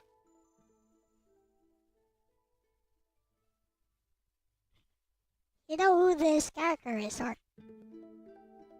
No, no? I don't know the anime. I don't know every anime, so no. Sorry. It's Aleister Crowley. Is that Aleister Crowley from an anime? Yeah. Oh, they resurrected Aleister Crowley and turned him into an anime girl? Yep. Anyways. Okay. No, like I said, anime made Crowley popular. Anime made Crowley a little more popular in some circles. And I'm like, I don't condone it, but I'm not going to complain about it. He became the cultism of Aleister Crowley became quite famous over the years. If you want to really look up everything that he's in, fuck man. There is so much anime, cartoons, TV shows that Aleister Crowley's in. I believe he's also in, isn't he in Devilman, if I remember correctly? Crybaby. No, I have no idea. Like, I don't remember anything from that show except everyone dies. Follows the show. Follows the original show completely. That's kind of how it goes. Everyone basically dies. No one lives. No one survives in Devilman. Yeah, like that's the only thing I remember. By the way, I think there's a PS2 game. Not of the original. Not of Crybaby, but yes, of Devilman. Yes, there is it's a beat 'em up if I remember correctly. Oh no, it's not a beat 'em up. It's a fighting game if I remember correctly. No, I think it's like a 3D beat 'em up or a 3D adventure game of some kind. I thought it was a fighting game. Nah. I thought it was a 3D fighting game. Okay. I'll take your word for it. I only know of it through like conversations with people who are anime fans. There's also a Devilman Nintendo game and a Devilman Super Nintendo game, and I believe those are the beat 'em ups. Maybe I should give those. I'm almost certain. I'm certain there is. I'll have to look it up, but I'm certain there's more. There's more than just a PS2 game. Tekken 6 style. Is Aleister Crowley in Tekken? No, Snow says a Tekken 6 style 3D story mode. So I guess it has combos and stuff. Okay, I wouldn't know. It's not something I'm 100% fluent on.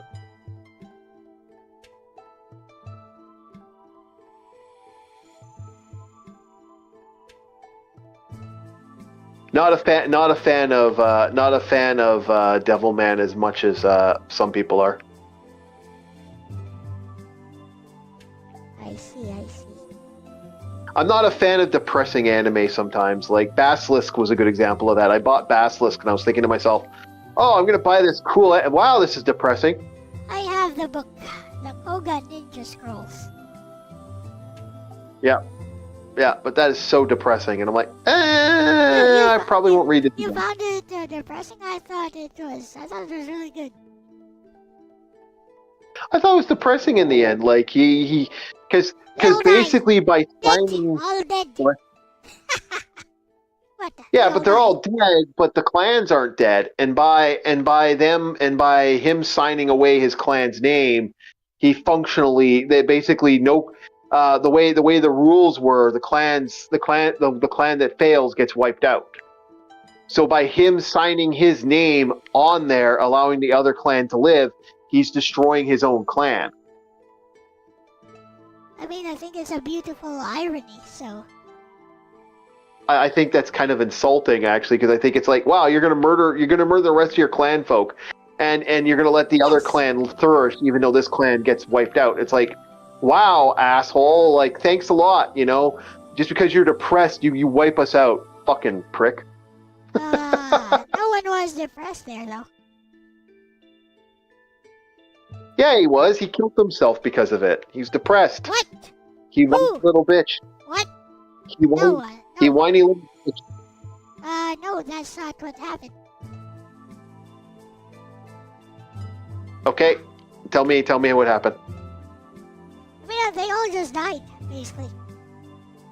Yeah, but at the end of at least according to the anime, at the end of it, they have a final battle, him versus what's her face, and then she kills himself. She kills herself to save him. Yeah. And then he kills himself and signs the name of his clan and Juliet on there. story, but a lot more violent. It's a tragic love story. That's what it's all about. I know, but because he was a whiny bitch, he ended up murdering his own clan. He's a whiny bitch. Fuck him. I don't even find it beautiful. Look, I find it disgusting. Look, I don't think the agreement was to wipe out the entire clan.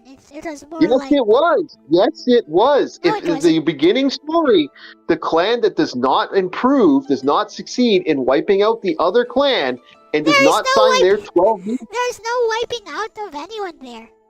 No, it was just that the villages themselves would cease to be functional as like a training ground for ninjas. There's no wiping out of anyone there. Look, yes, the only ones who were fated to kill each other off are the ones who are in the ninja scroll. Yep, I am almost 100% certain. Maybe that's a manga thing and it's not an anime thing, but I remember in the anime they outright declare. It's a novel. Well, it must be the novel thing because in the anime of that series, Basilisk, they say, whoever loses dies. The clan's wiped out.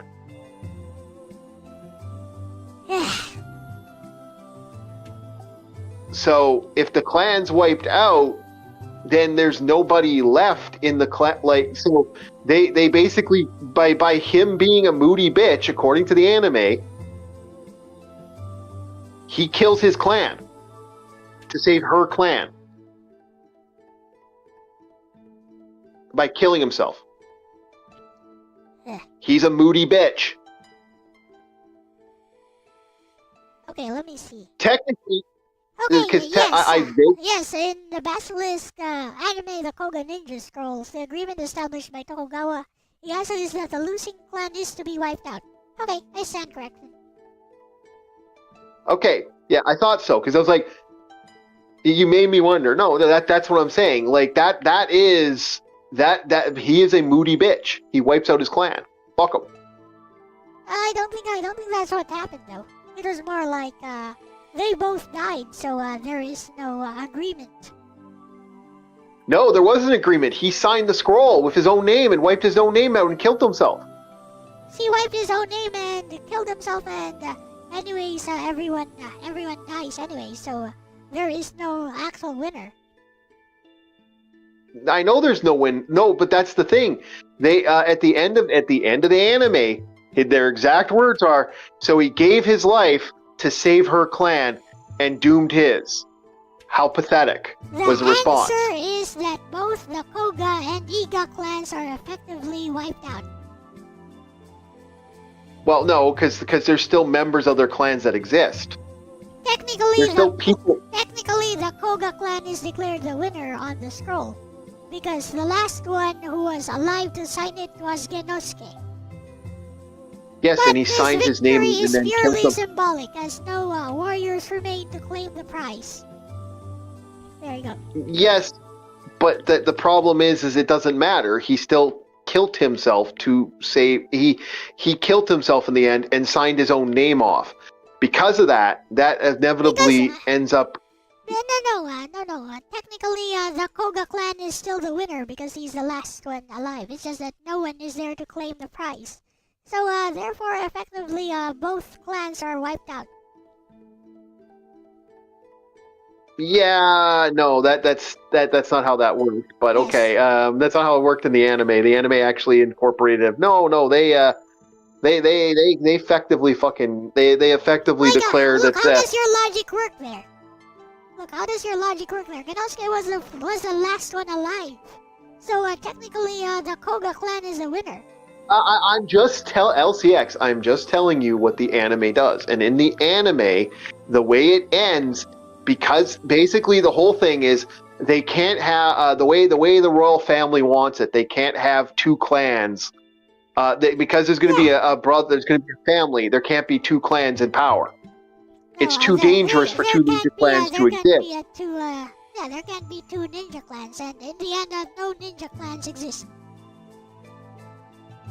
Well, no, in the end, one clan does exist because there are other people other than the group that existed. There are other people in that clan that existed. There are other clanmen, other individuals that existed. So what I'm saying to you is because those other people are still there.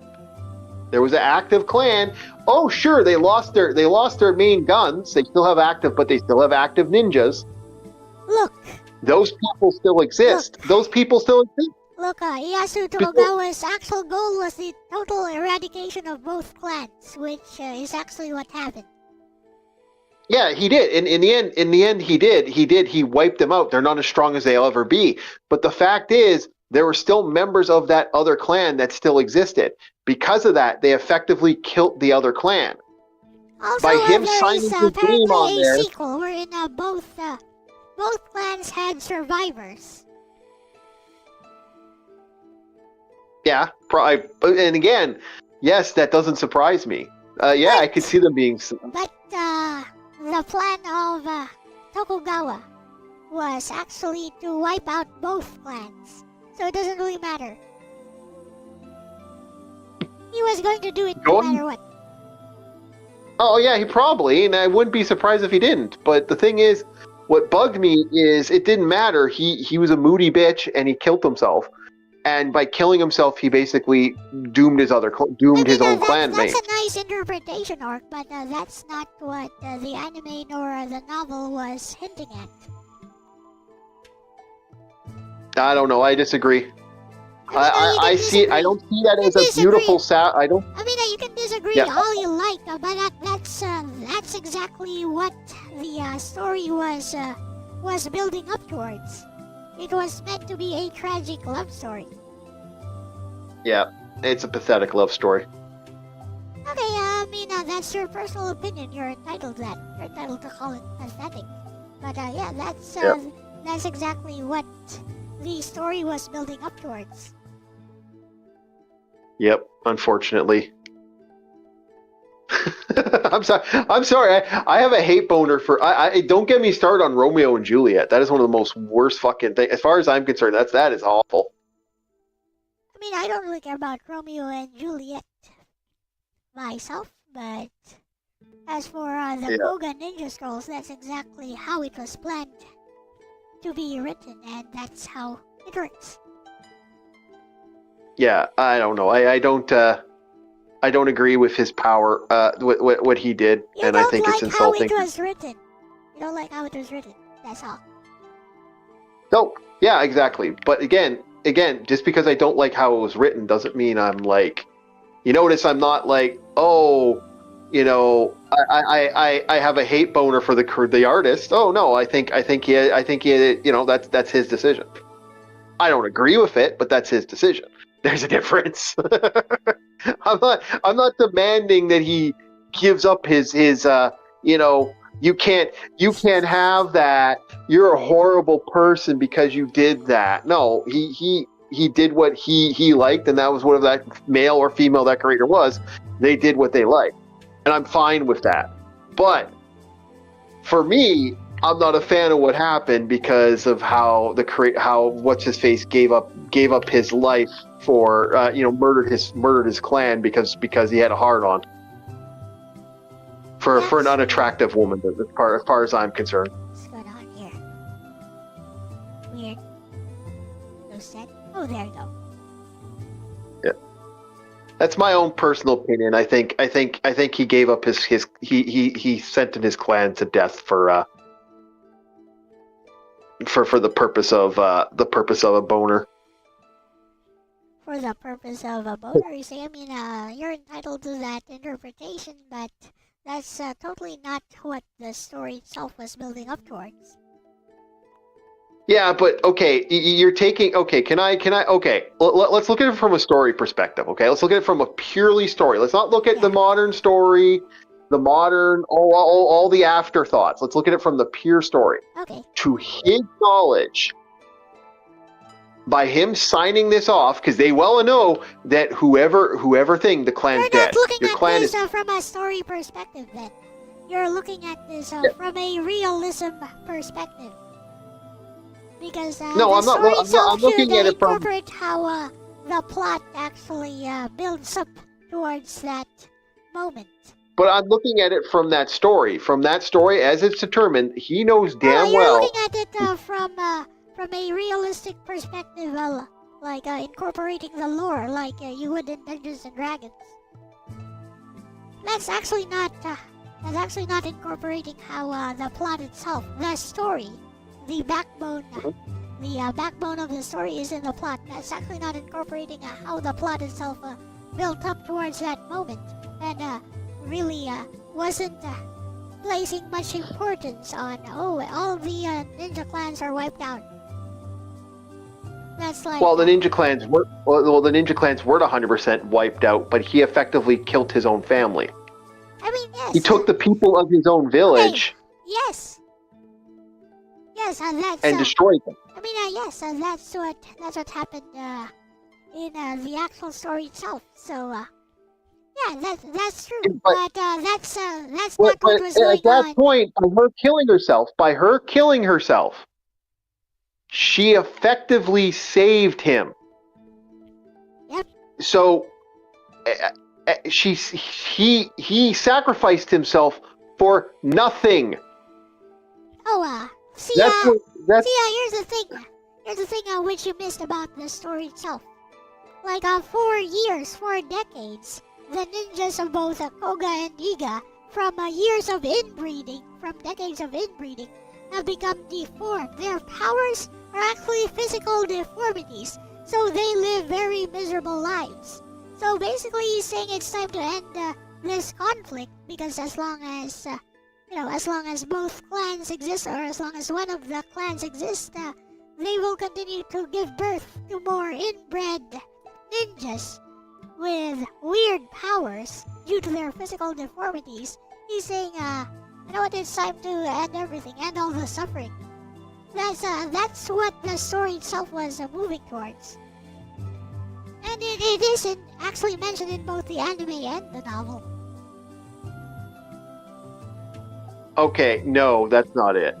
Not how he portrayed it in the story, not how he acted. He literally says that, I'd say around episode 4. But basically when he's having that conversation with Oboro, he's saying, before they had to fight each other, he's saying we should let our bloodlines mix to end the inbreeding that is causing all of these physical deformities.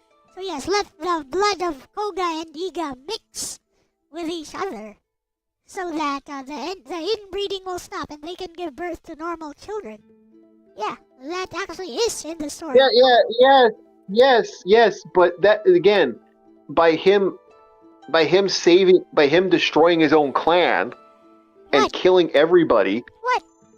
That doesn't happen. He ends the suffering because it can't happen anyways. Again, but he sacrificed again. Both villages are in isolation, and they only have contact with each other. They're actually friends with each other. Yes, but allowing the murder to happen the way it happens, and because again, he sacrifices her by her sacrificing herself. Yes, and in his mind, he's ending the suffering of both clans by effectively sealing off the bloodlines. I don't see it that way. I see it as you're using the information. The way I see it, the way I'm seeing it, is you're using what you already know from the story perspective, but you're not using on the actual events. Yeah, exactly. You're using the lore of modern stuff, though. No, I'm not using the lore of modern stuff. I'm using what the author intended. I'm respecting the author's intent. Yes, and again, I'm fine with that, but I have my own opinion on how that ended, and there's a reason I'm explaining You're to you. free to have that. Yeah. You're free to have that I'm opinion. I'm explaining. just trying to defend the author's intent here. Yes, and his and I again to quote my friend, I think and I say I submit my I see your reality and I submit my own.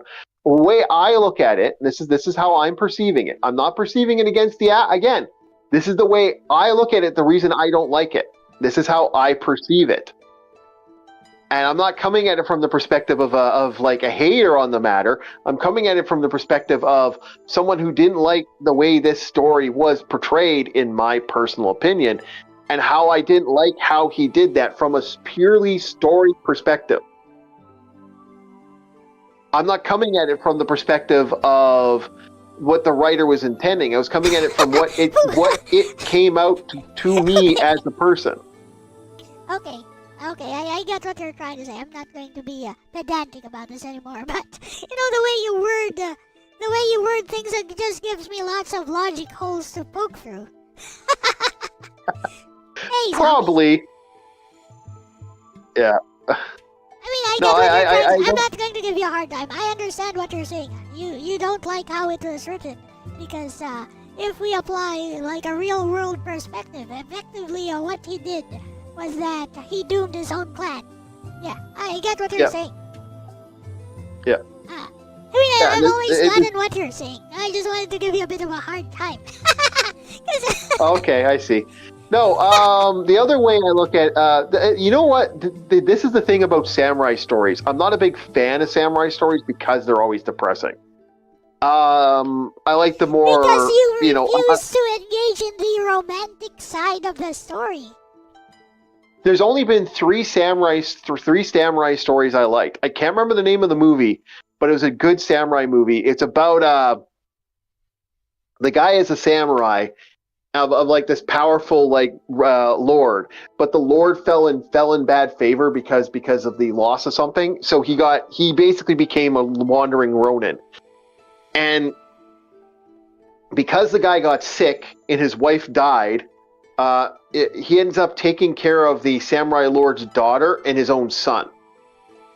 So, as they're a poor family living on nothing, and he's not acquiring anything, they are basically living in a bad way. And she's sick. The samurai princess is sick. The girl gets sick before they're going to give birth to their first child. So he runs off with a wooden sword, and because he sold his wooden sword. He runs off and goes to this other ninja clan, samurai clan, and he's like, "Hey, I want you to do me a solid. I want to commit seppuku by a samurai. Let me die by the hands of a samurai, or let me prove my death, and then give the money to my family." Now the clan was like, no, like the clan's like, wait a minute, we heard about someone doing this before. Someone actually, used this trick in another family. So they're like, oh, they actually, this is just some guy being a faker. Well, let's test him. We'll give him the money to the clan, but he has to commit suicide. He has to actually do it. Let's make him do it. Let's prove it. So they're like, okay, show us your sword. And so he draws his sword, and his sword's actually wood. And they're like, oh, so you actually weren't here to commit seppuku. Well, tell you what, we'll still give you the silver if you kill yourself with that sword. So he actually kills himself with the wooden sword to get money for his wife, his wife, aka the princess's daughter, the daughter. How does he even do that? What? How does he kill himself with a wooden sword? He breaks it until it's sharp and then rams it in his stomach. Okay. Yeah, he dies. So, and this ends up being found so they bring the gold to the princess. Unfortunately, she dies, and the baby's born stillbirth. And when she realizes he's dead, she kills herself. She takes a knife to her stomach and kills herself. So leaving this samurai alone. So the samurai, the story comes back. This samurai comes up to see what his to talk to these guys, and he's like, "Well, I'm going to kill myself for this family." Now, at this point, they're like, "Really? But I got a tale to tell you first before I commit seppuku." And the samurai are like, "Okay." So he tells the story, and they're like, the samurais are like, "Why are you telling us this story about your family?" "Well, you see, the son that you murdered, in his opinion, the son that you let die, that was my son." And he's like, they're going to go get their best samurai to deal with this guy. And he goes, oh, don't worry, I already dealt with them, as he throws the top hats. He killed them. So he basically fights the entire castle. It's a blood, he dies, he doesn't survive it, but he makes it a point to show that they're weakness, that they're truly weak. That to me was a sad story, but I liked it. I liked the fact that he fought. He took on the entire clan. He proved himself that he did what he had to do, and it's sad and it's tragic, but it's like an honest death, in my opinion. That's my opinion. That was my favorite. So, you basically dislike romanticized or even just romantic stuff? No, I like romantic stuff. What are you talking about? I love the movie Legend. Huh? The movie Legend. What's that? You've never seen the movie Legend? Are you talking about Elle-C, the that's Jet Li classic. movie? What? No. The movie Legend with Tim Curry as the devil. I have no idea what you're talking about then. Oh, beautiful movie. Beautiful movie. Worth watching. Chat. LCX has to watch Legend. We got to get LCX to watch it. Nope. It's a Tom Cruise movie. Nope. It's a Tom Cruise movie about unicorns. Yeah, no. No? Okay. It's a beautiful movie. Really well done. I mean, you refuse to engage with the romantic side of Basilisk, so that's why you can only see it from a pragmatic perspective. Hey!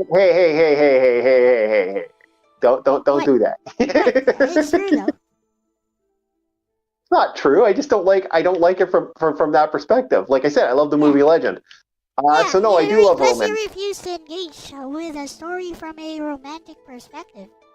You refuse to see the romantic side of the story, and you're hyper focused on the pragmatic side of it. I don't find romanticism in death. I'm sorry, I find romanticism in living life. I don't know. I find romanticism in the hero winning the day, not the hero selfishly killing himself like a chub. I see. So I guess Eastern storytelling in general is probably not for you. No, actually, I do like Eastern storytelling. I just don't like certain aspects of Eastern storytelling. Basilisk in particularly rubbed me the wrong way. I mean, finding the beauty in death is one of the hallmarks of Eastern storytelling. So I think you'd be doing yourself a disservice. Well, that's not true. I do like series that do it. I like series that there's a couple of them I like that. There's an anime about a bunch of homeless people that find a baby. That's a sad story. Yeah, I know which one you're and them trying to take care of the baby. It's not actually a sad story, though. Well, some of that's sad. There's there's another one I remember where the girl gives birth to wolf babies. That was a pretty good story. I like romance. You mean Wolf's Rain? Yeah. I didn't mind that. I like that. You didn't mind that? I mean, that anime is full of itself. It's full of weird symbolism and trying to be all deep and stuff, but there's really nothing going on the surface. Wow, okay. Well, there's a lot of people that would disagree with you on that one. They're free to disagree with me and try to disprove what I'm saying. They are free to do that. I couldn't. I'm not that big of a fan of it, but I know people that would have more of an issue with it. You'd have to find those people and have it engaged with them. I'm not on that. Yeah, people love to romanticize stuff like Haibane Renmei. Like put that up on a pedestal or something. And I'm like, wow, this anime is the most boring thing I've ever seen. Yeah, I can't give you that, Elle. Unfortunately, I'm more of a. I would say my perspective of it is a little less fun on that level. It's more of a. I don't know how I'd put it, but I'm not that guy. I'm not that guy for that anime. If you were to like, you know, it all depends on the anime.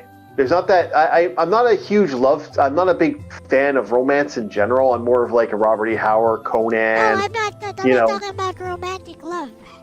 No, I'm talking about the romance in the way the story is written.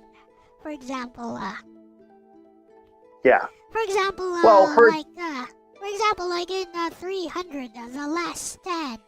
That's romanticized. That's romantic. The Last Stand of 300, the movie. Oh, the movie! I was like, for a second there, I'm like, what the fuck are you talking? Because I read the comic. I was like, what? The movie, the last few lines of the movie, like maybe Tom Cruise's The Last Samurai. The last few lines of the movie. Okay, that's romanticism. That's romanticized. Okay, I got you now. Okay, I got you. For a second there was like, what the hell? Okay, I got you. Because I've actually read the book. That's why I was confused. I apologize. Comics by, I think it's Alan Moore.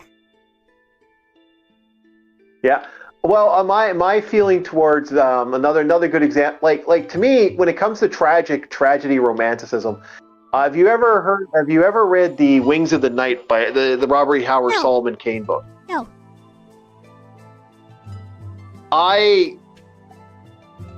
That's a tragic romance in my opinion. Uh-huh. And that one I like a lot more for that is that tragedy that is brought by that book. And the idea. Okay, explain. Okay, so he is our hero Solomon Kane is traveling through Africa, and I know the backstory of that. Just get to the point. Well, did you not want me to go through the story and tell what the backstory is? No, I know the backstory, so get to the point. Well, okay, so what? Okay, so as I was saying, our hero ends up living at a village. He ends up becoming part of the village, and it becomes a thing of him caring for the village and actually caring for the people in the village. It becomes a part of his life, and as the village and then one night the village is savagely attacked by these winged creatures that he can't get his hands on. Uh-huh. And no matter how hard he fights and how hard he goes at the enemy, he just can't stop them. And it's that tragedy of him, all these people that he cares about and all these people he chose to defend and try his best to keep the monsters away, they still destroyed the place that he cared about, the people that he actually became, they became his romance, like that tragedy. And then at the end, he ends up killing all the creatures. And it's that him dealing with the rage and the fury. And at the end of it, he falls to his knees and prays to God. That to me is that romantic tragedy.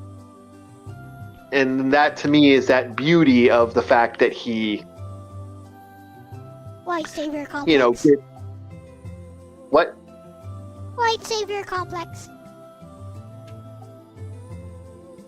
Some people say that, yeah.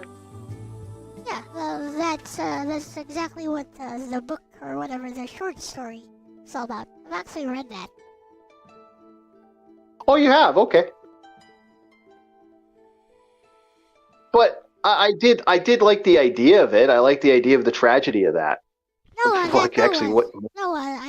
It's about the conquering hero. You like stories about conquering heroes. I get it.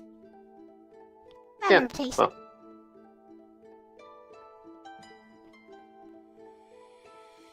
Well, everyone has their taste as that. I also like heroes that fight, that win over adversity, or heroes that defeat the day. That's why I said conquering hero. That's still a conquering hero type of story. Yep. Nothing wrong with that. Nothing I wrong think with that's that. perfectly.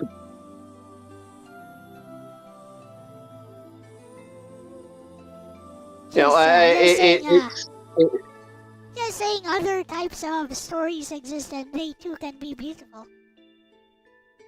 Oh, did I not say Basilisk was beautiful? I just don't like it from my personal opinion, and I have a very negative aspect towards it. Yeah, did I not? You did not say it. Yep.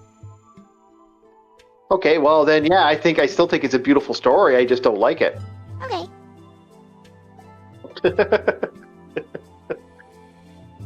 Just because I don't like something doesn't necessarily mean I don't think it's good. I think stuff has its own right to be good. Yeah.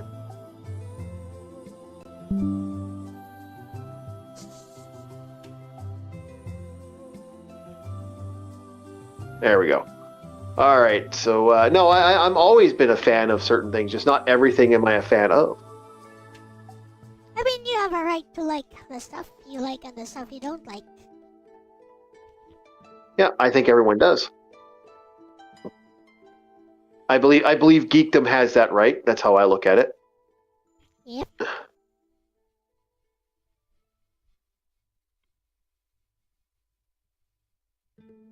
So yeah, no, that's the fun of geekdom, right? Like we didn't usually have those back in the day, but now we're like we can do that as a geek. We can all have our conversations and our attitude, and I think that's kind of cool.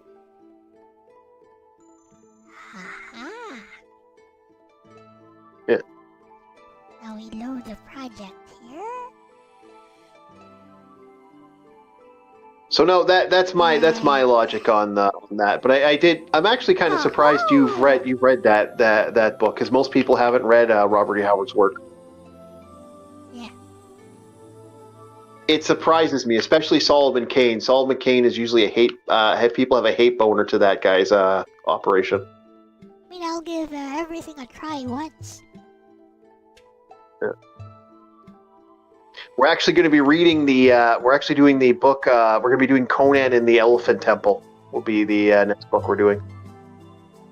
Okay. Yep. A favorite of I don't know if that's a favorite of mine. That might be one I actually like.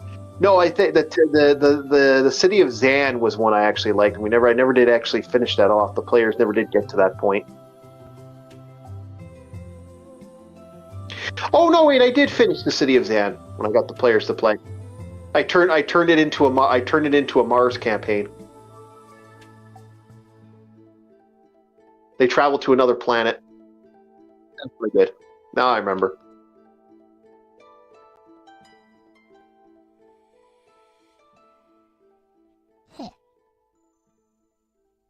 Yeah, that was a fun campaign.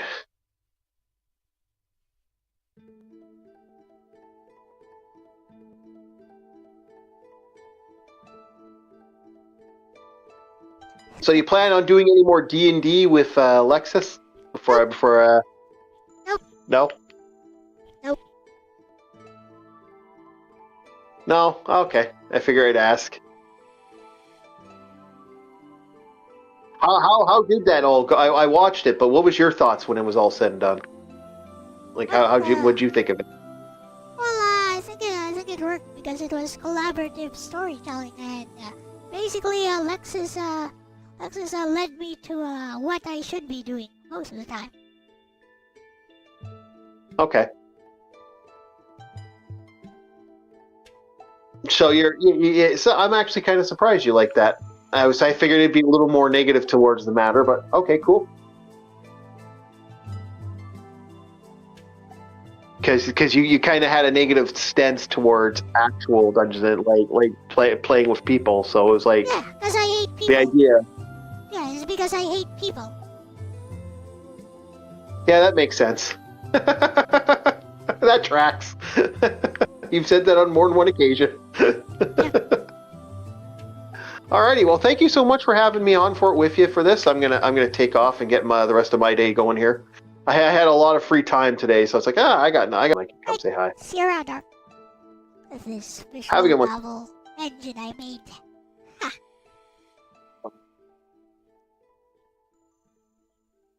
See ya. See ya.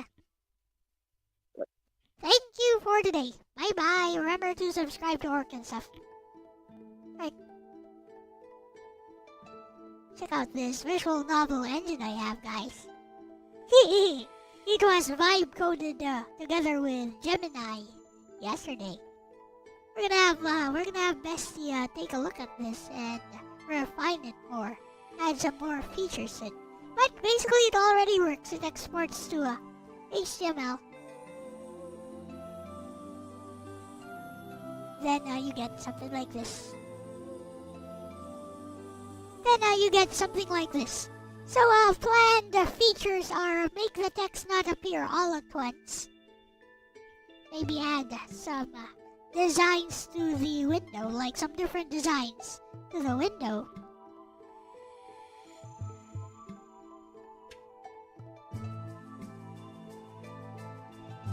And I don't know, some transitions, I guess. Like fade transitions for the background and stuff. But yeah, look, it already works.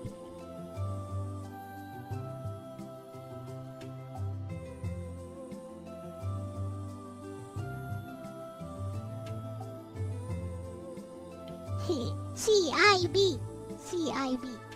Let me see if face in.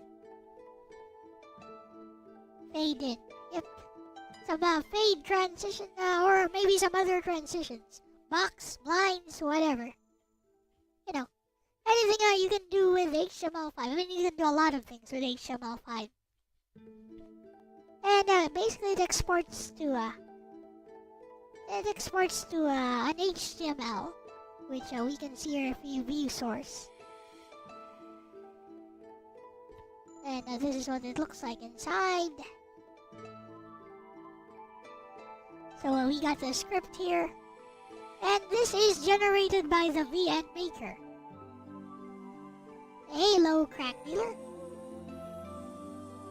And then we get this.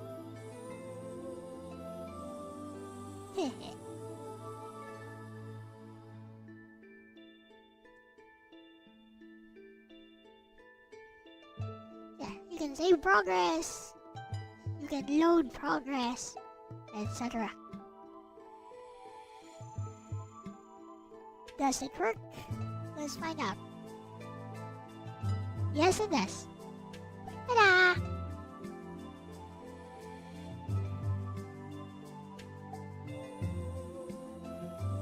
So my idea is I'm going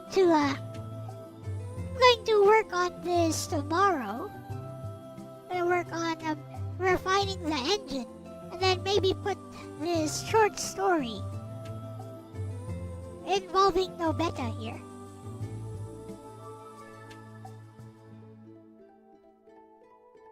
Put this short story involving no beta into the VN engine as a demo. And I'll just use AI to like generate more versions of this sprite with different expressions and poses, because I'm lazy. And I'm also working on other stuff. Also working on some other stuff. But yeah.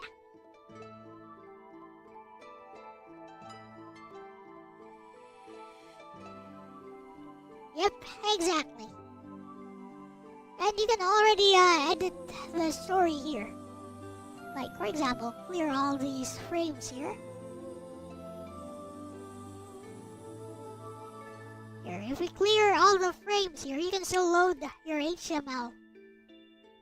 Like this one. And, ta-da! And you can edit each individual frame. And you can move them around and stuff.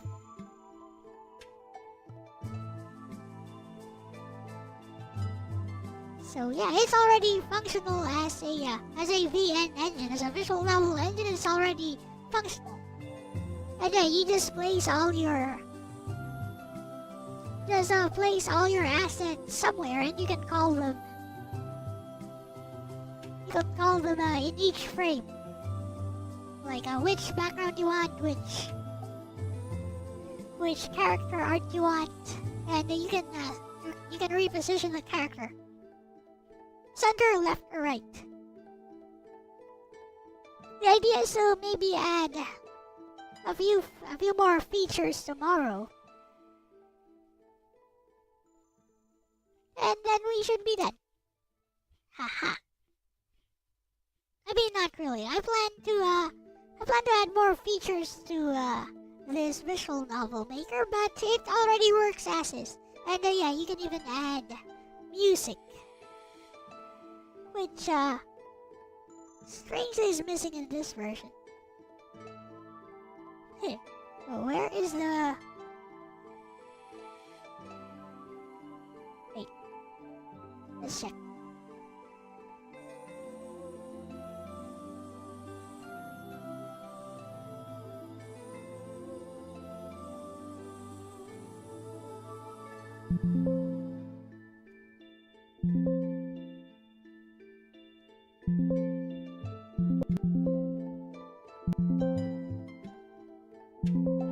Oh.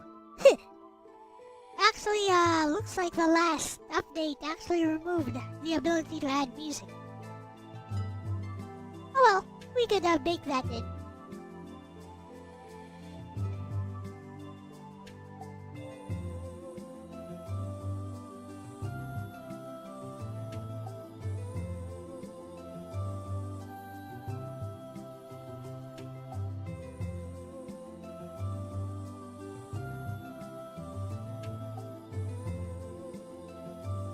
Also use like a centered text box, standard text box.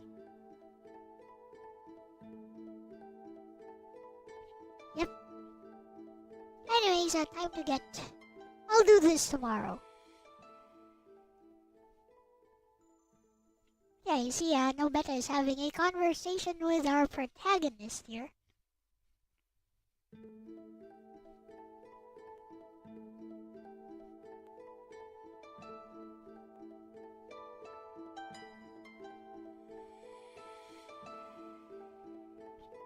But yeah, Nobeta appears instantly, so I'd like her to like fade in and stuff. We're gonna work on that. And you can stay here, which is fine.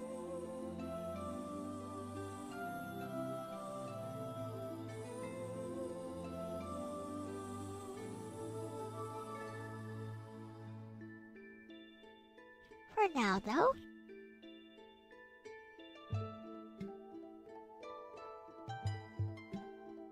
Time to get to Tales of Rebirth.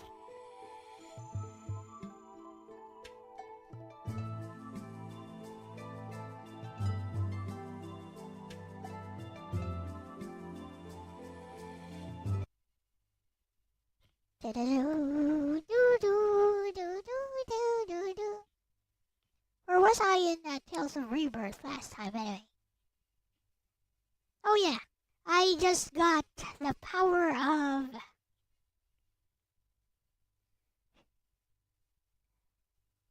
What was that? The shadow. The shadow element thing. Oh well.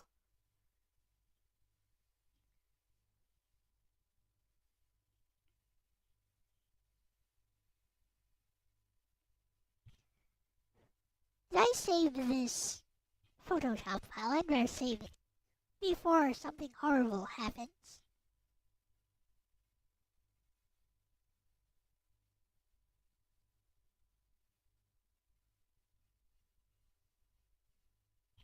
Download and install update. Should I try running PCSX2 on Linux? Safety save. I can do that actually.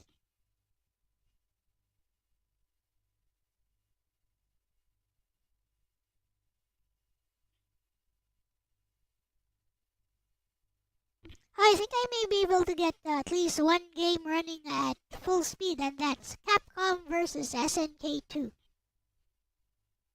Also, I guess a Marvel vs. Capcom 2 might actually work. The fighting games, Street Fighter 3 would also work.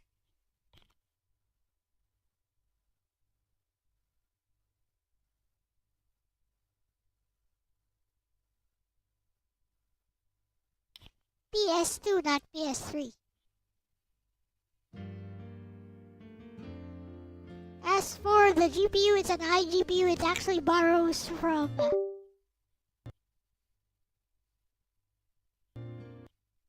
It actually borrows RAM from the system. It reserves RAM from the system to use for itself, as it's an iGPU.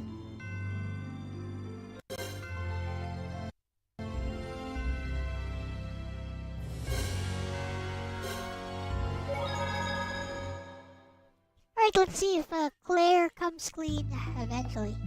Oh yeah, gather information about the sleeping wings. There you go. 眠れる翼につながることなら何でもいいよ。ピピスタの人たちから情報を集めよう。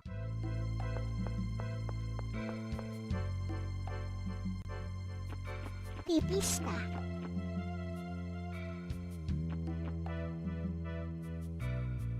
Still more than a PS3. PS2. I think the PS3 had a lot of RAM as well. How much did it have?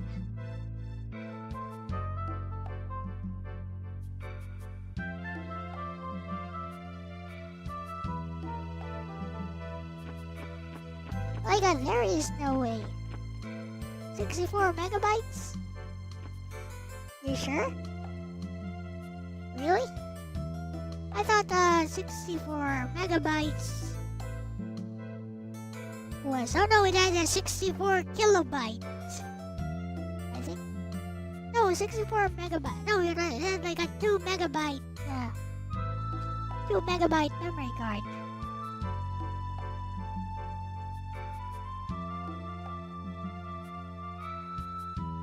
Four megabytes. Oh no, 32 megabytes. 32 plus 4. So 4 megabytes for the GPU, 32 megabytes for the system.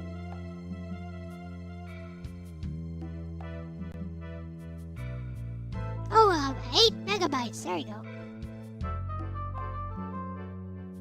Total system memory is 38 megabytes apparently.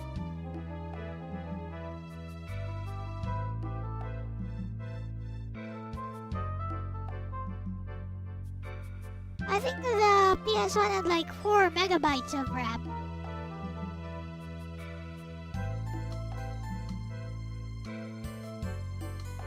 No, only 2 megabytes.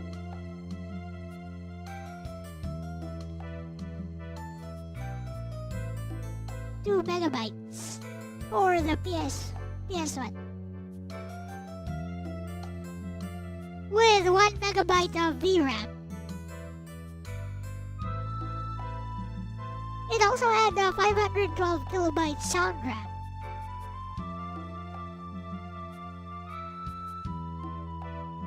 Interesting.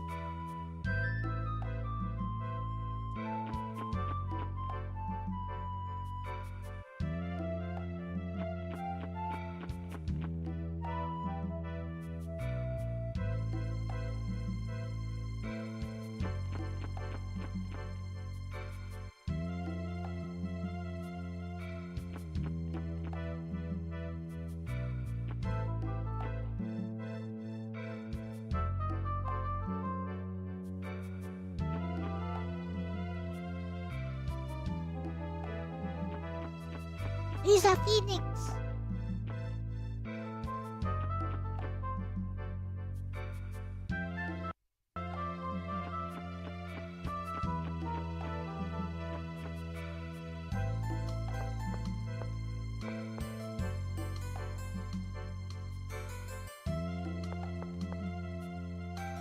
racism.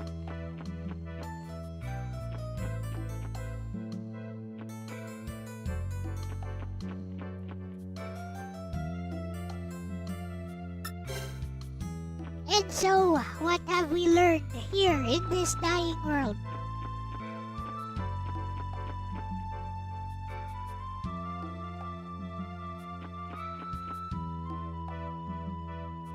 Think there will be no racism by the end of the game? Yes. Apparently, the racism is actually artificial. It's not that they actually hate each other.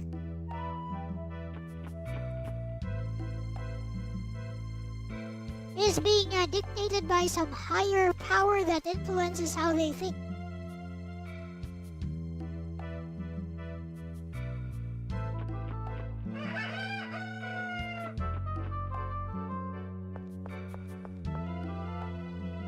Right, tell me everything. 聖なる鳥の話ですか。ええ、言い伝えなら知っていますよ。本当ですか。ぜひお伺いしたいのですが。太古の昔、邪悪なる王と戦い、世界を守った聖者が There will always be racism. この地で眠りについたと言われています。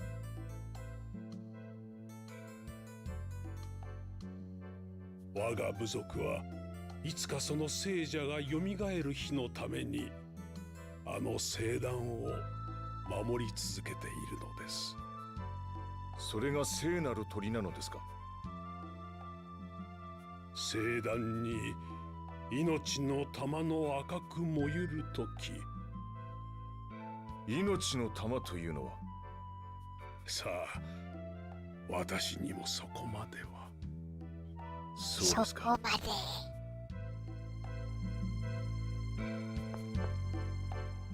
命の玉か。赤く燃ゆると言っていたな。He's a ruby. とにかく村の中を調べてみよう。赤く燃ゆる命の玉か。No, wait, it's 何 Shana. のことだ。の手を外さないで。Cue the Mami Kawada music.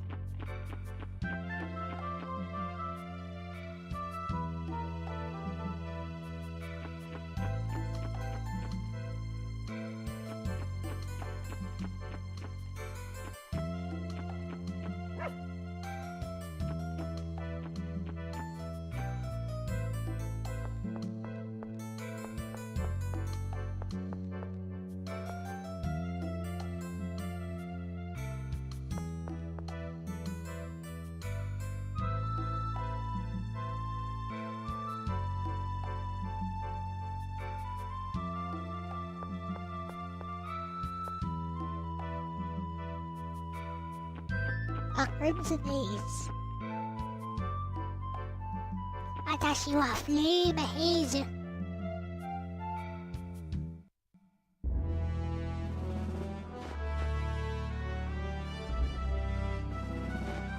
I don't know about the crimson blaze, but I'll take that.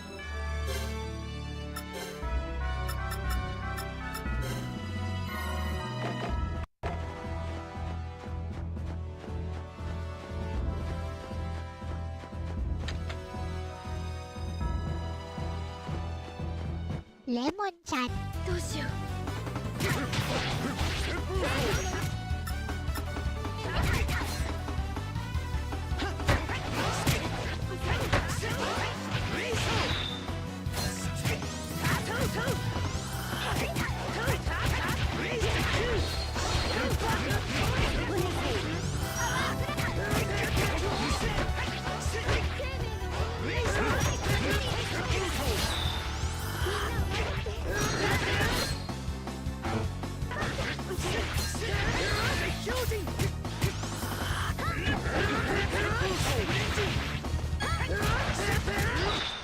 許せよ。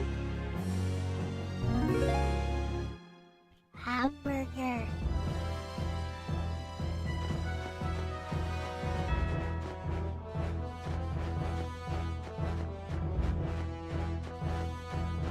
Okay, let's let's enter these temples and, light them on fire. Light my fire!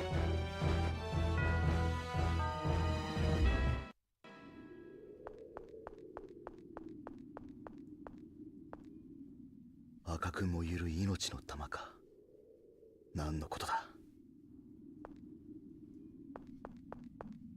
Or not, apparently.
Egg burger.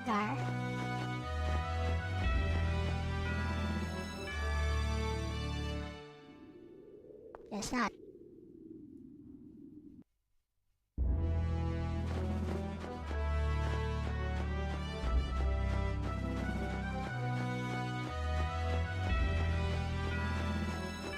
Ooh, another one.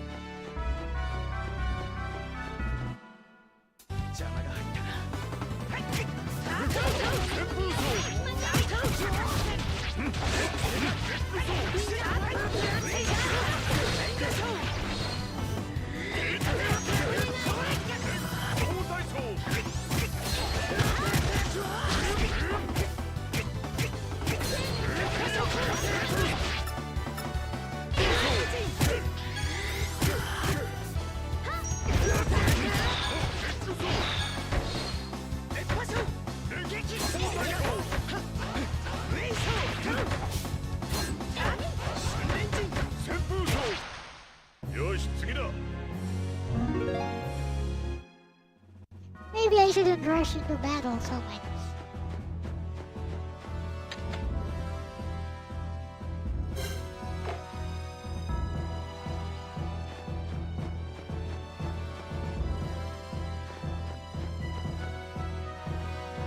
Let's go back to PP Snack. Might be something else I'm missing.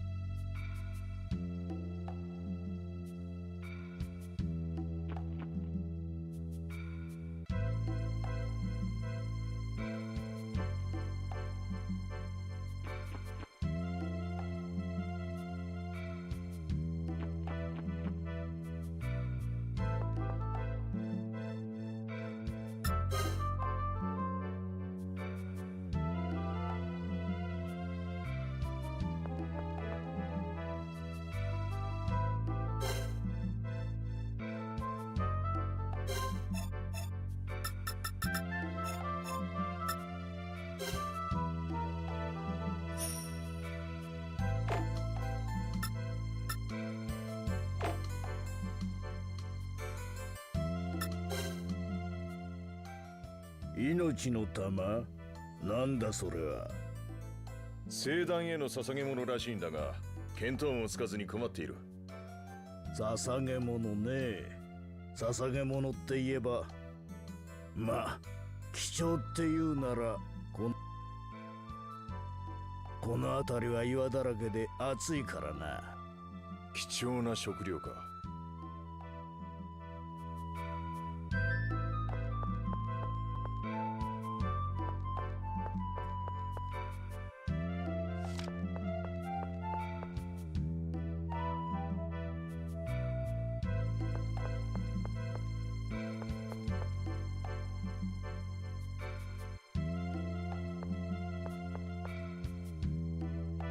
Tomatoes? おお、こんな偏僻なところなのに結構野菜が充実してるな。Later, おい Sweet ヒュ Buck. ーマ Bye バカ bye. にするな。俺は食材屋として誇りを持って仕入れする商品を選んでるんだ。いや、すまなかった。は野菜だけじゃないぞ。こんなのだってあるんだ。これはサボテンじゃないか。この村じゃサボテンもごちそうだ。水代わりにも野菜代わりにもなる。赤トゲサボテン。焼いてみな。Ah. 炎のフォルスよ、サボテンを燃やせ。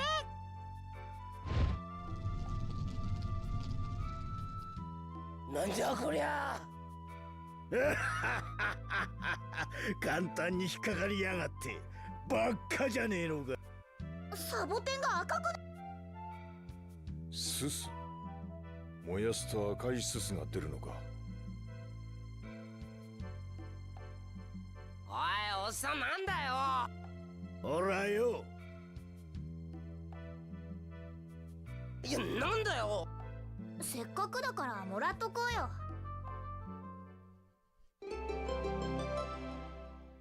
Oh, that is easy. あ、ヒトレ何食べてるの？おう、さっき燃やした赤トゲサボテンだ。ジューシーで歯応え持ってなかなかうまいぜ。僕も食べたい。ちょうだい。Doesn't like it. 何これ、苦すぎて美味しくないよ。一丁前のふりしてまだまだ子供だな。その苦さが大人の味ってやつだぜ。 Look at the size of his hands. The picture his hands. They're bigger than his head. もうヒトレのバカ。 They're bigger than his head.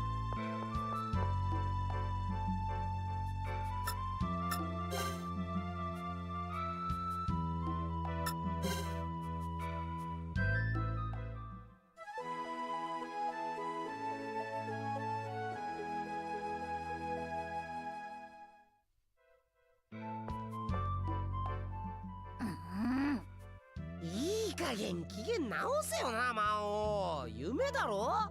だってもう少しですっごいごちそう食べられそうだったのに、ヒトレが起こしたりするから食べ物の恨みは怖いんだよ。腹が減るから機嫌が悪くなるんだ。ティトレ、なんか作ってやってくれ。まったくこのちびっこは手間がかかるぜ。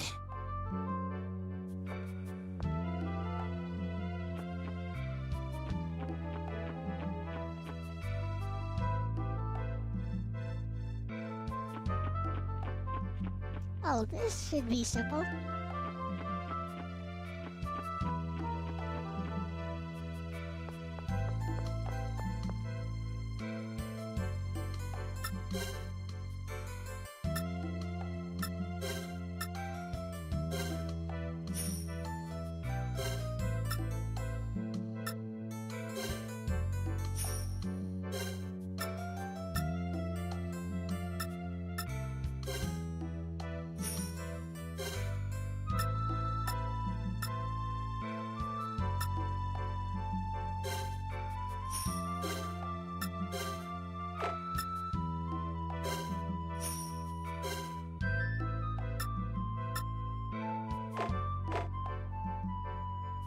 I got everything.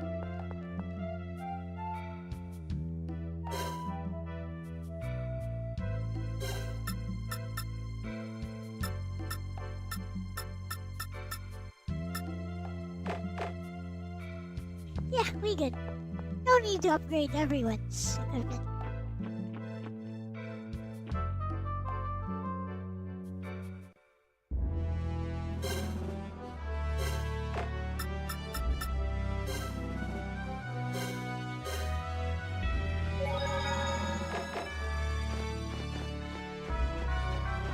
Now off to the shrines we go. お客さんだぜ。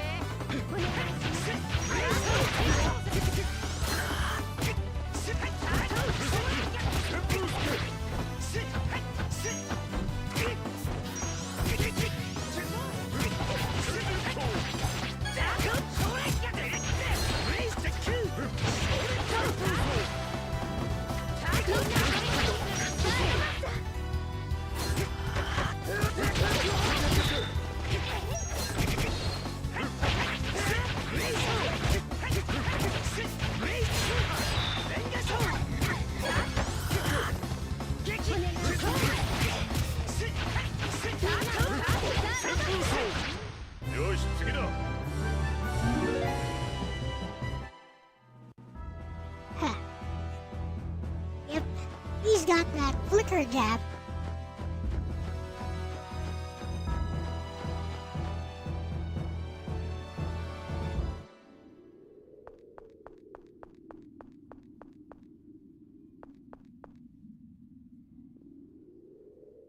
赤く燃ゆる命の玉か。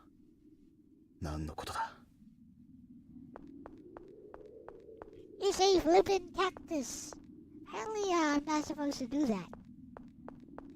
Let's go through all these shrines, maybe.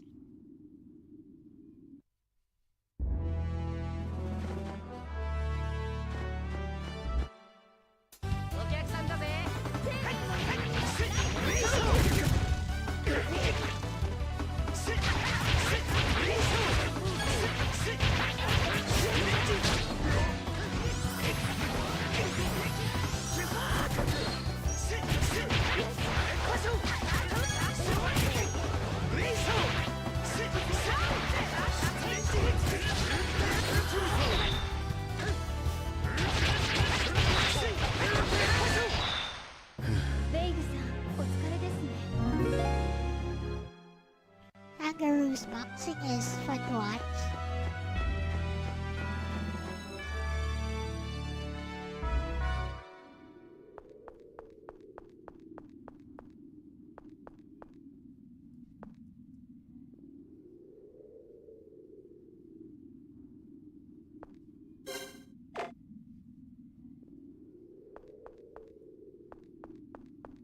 Nothing here.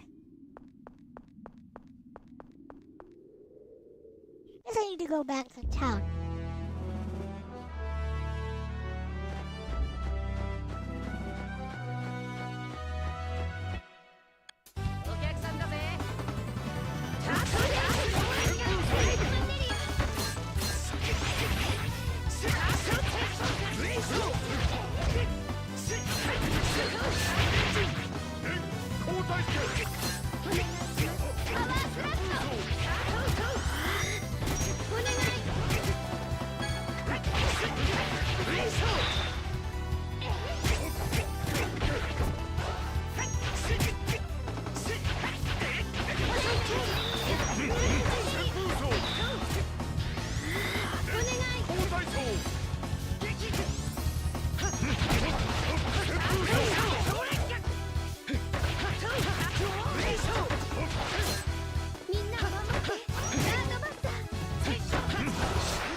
I guess I need to talk to even more people.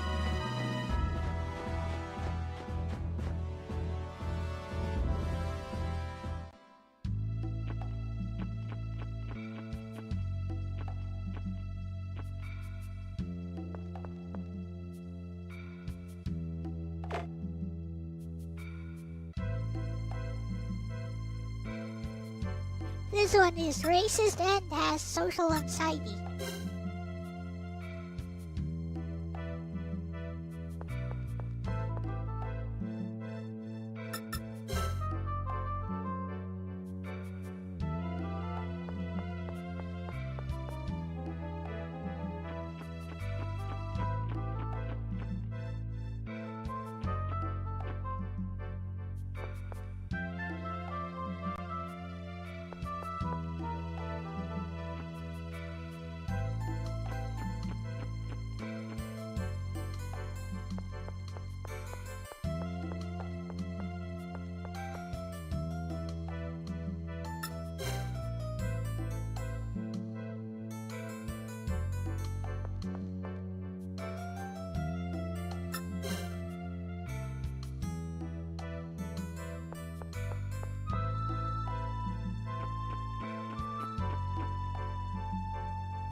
Ostrich.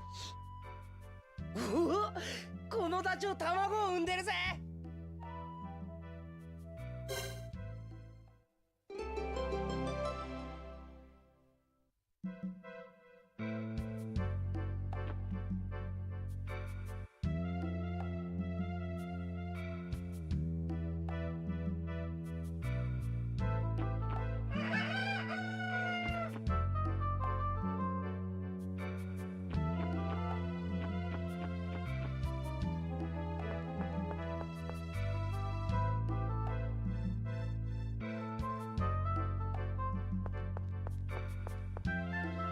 Make the egg glow red. I get it.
Okay, we're holding our own.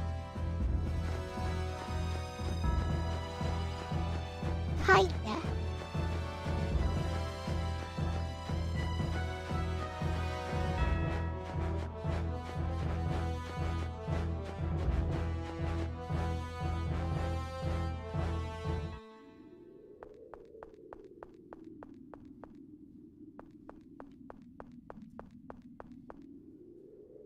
Which one is the shrine then?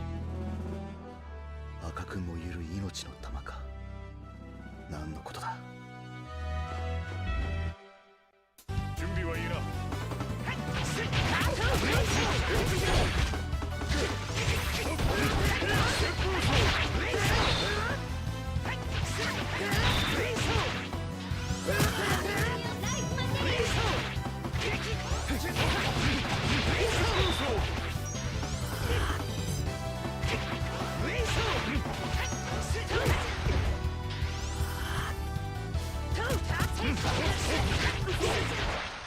勝負に挑めよ。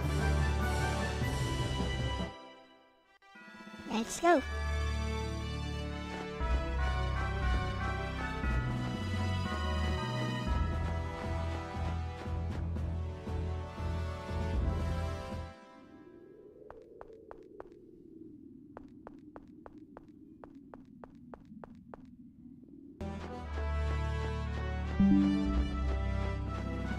Got disconnected for a second there.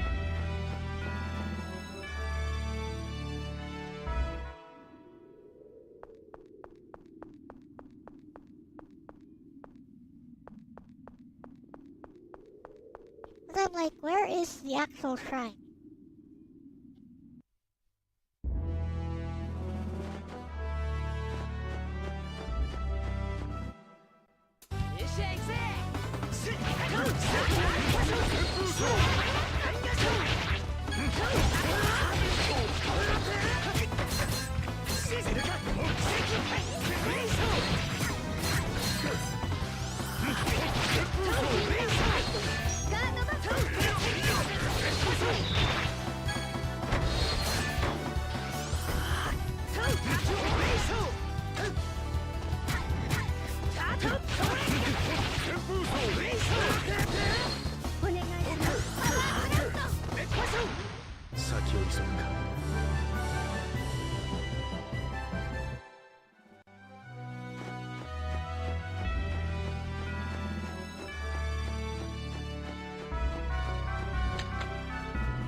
Might as well collect my food.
Okay.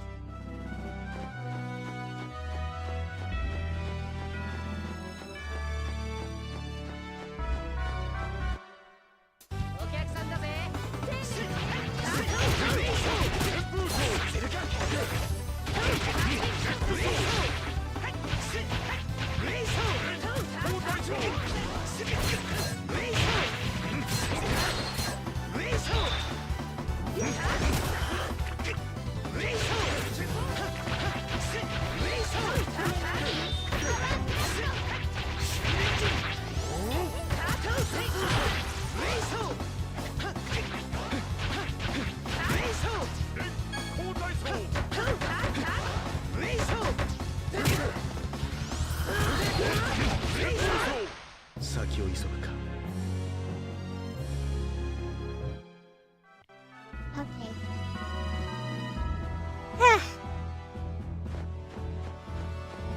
I need to find the shrine. Where's the shrine?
I am Baptiste.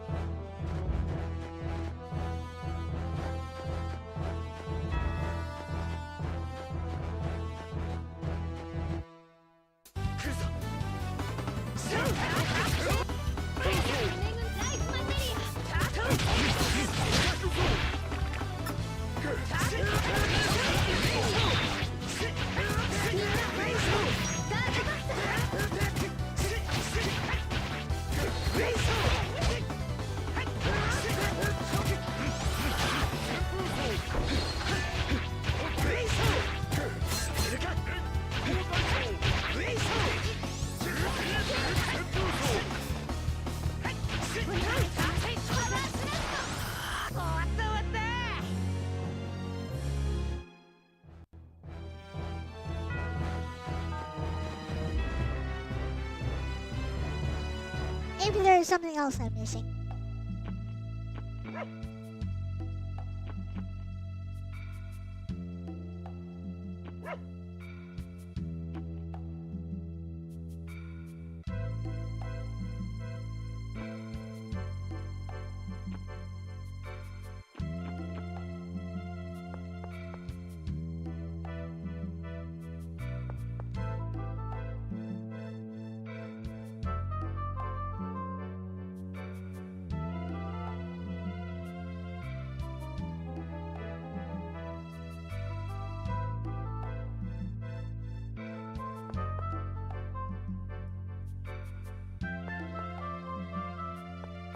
Clearly I need to trigger something.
quite ready to consult a walkthrough. Wait, there's...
Not quite.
「赤く燃ゆる命の玉」か。何のことだ。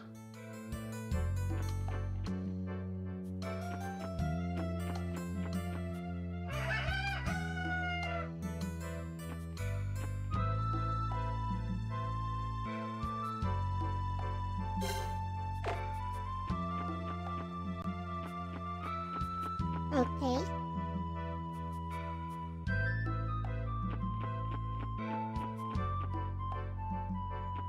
I'm all out of ideas.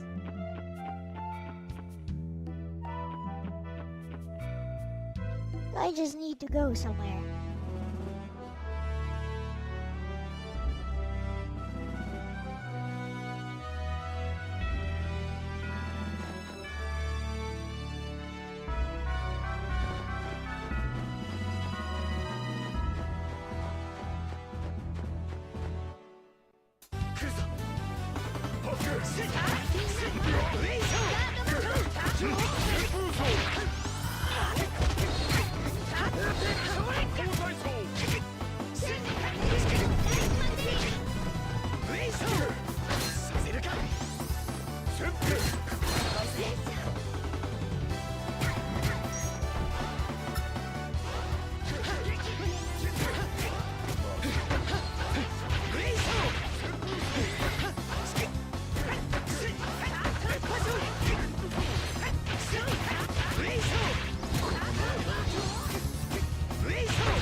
What if this one at the center is the shrine?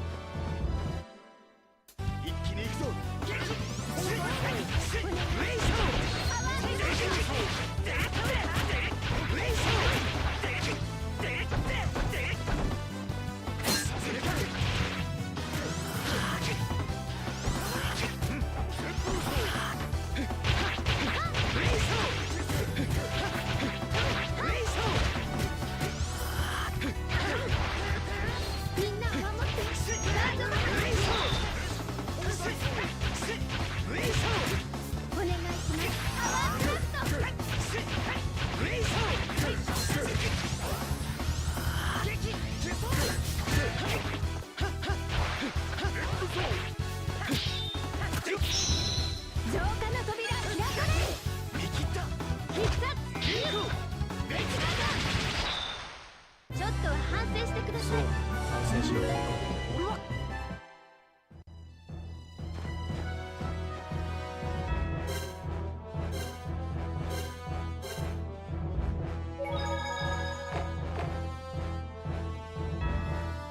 Maybe this one flame holder is special.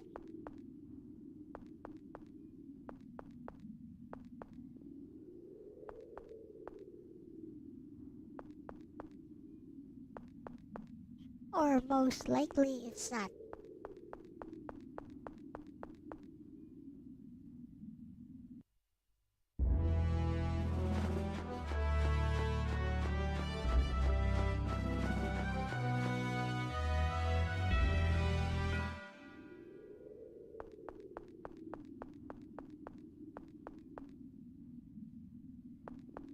I am highly confused.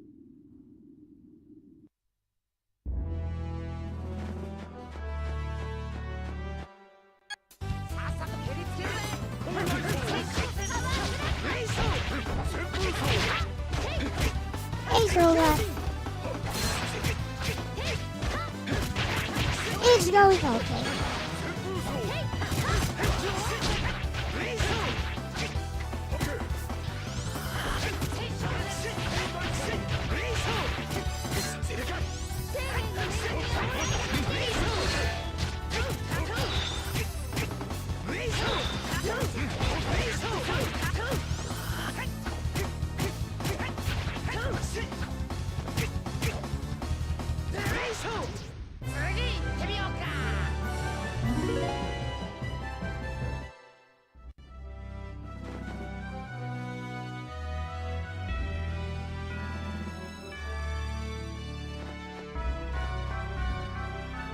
Oh,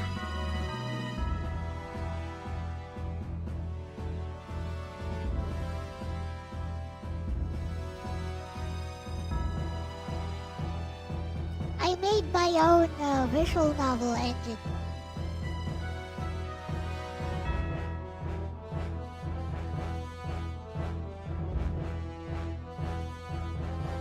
Heh.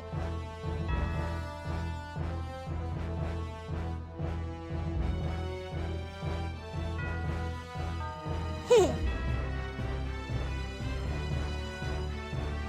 Look.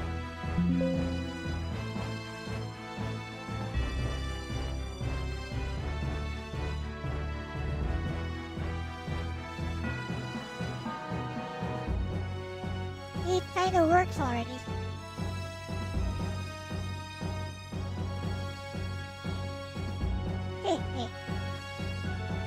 With AI power. This is the VN engine. Let's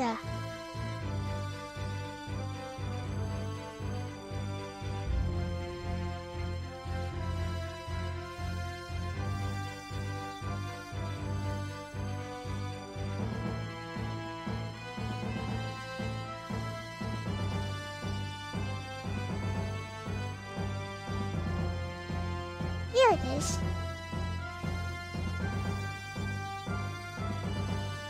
So, it's very simple.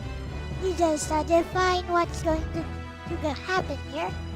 And then it all goes here. Let's load the current project, for example. This is the no beta VN. So, you can just edit each part of the visual novel here. See, hey you, why are you stalking me?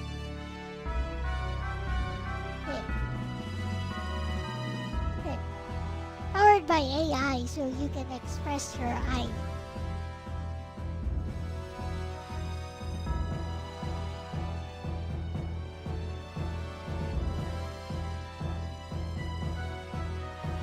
And this is what it looks like.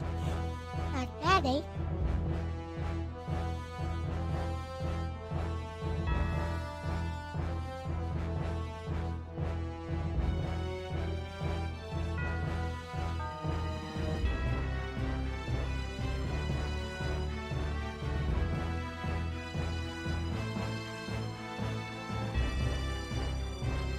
So it's very simple to make. I mean, it's very simple to use. And anyone can make their own visual novel using this engine now. But yeah, I need to add some more stuff like the ability to add music, sound effects, and make sure that the text does not appear all at once. But I'll be working on that tomorrow.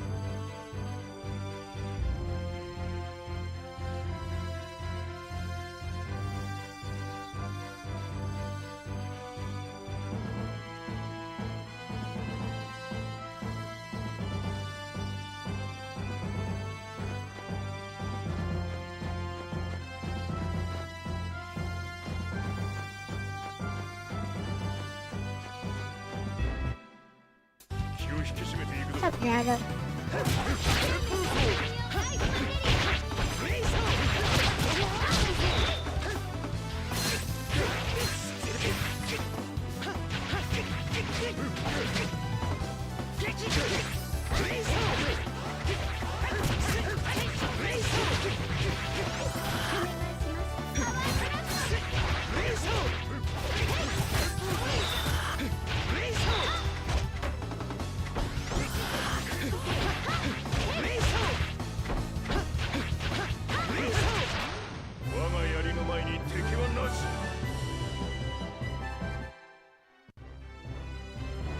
Stream is load looping?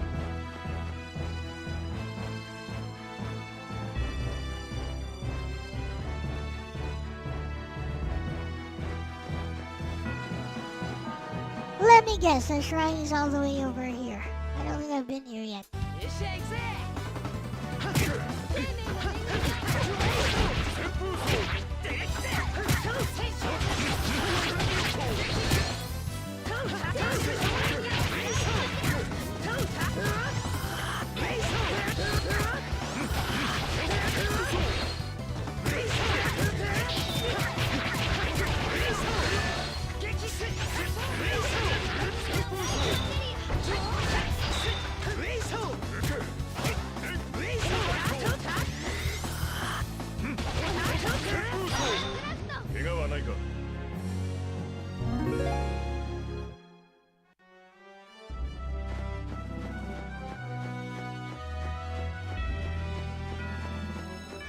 There is no shrine there.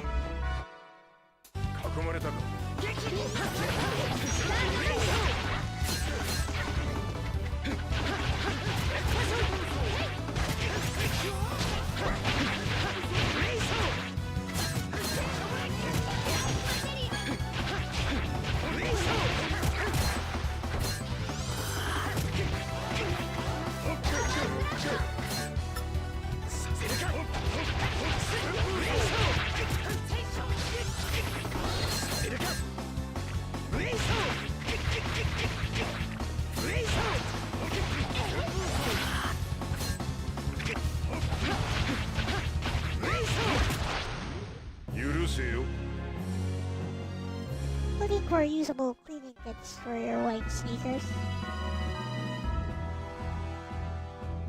You know, a rubber eraser works wonders.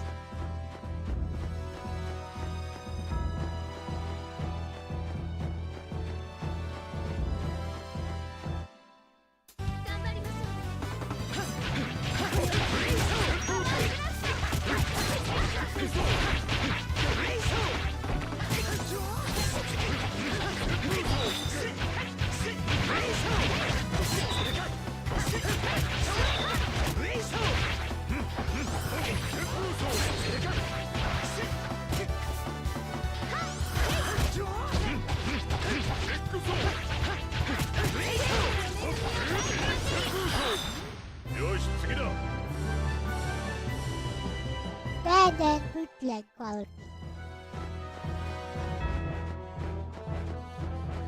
Wonder if I'm missing anything here. I feel like I'm missing something here.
am I missing here?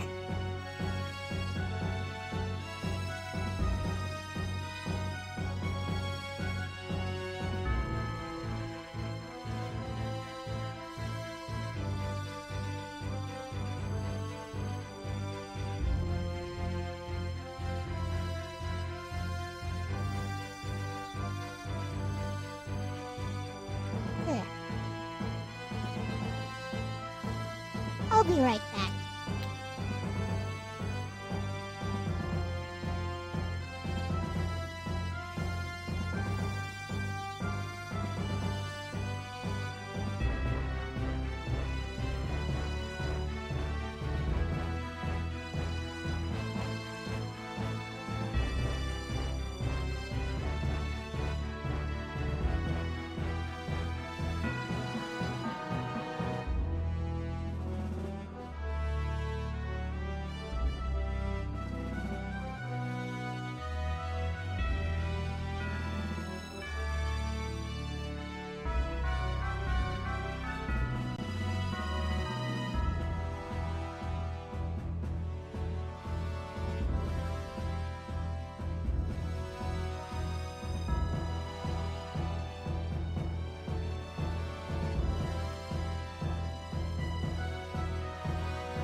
Guess I'll have to find a walkthrough.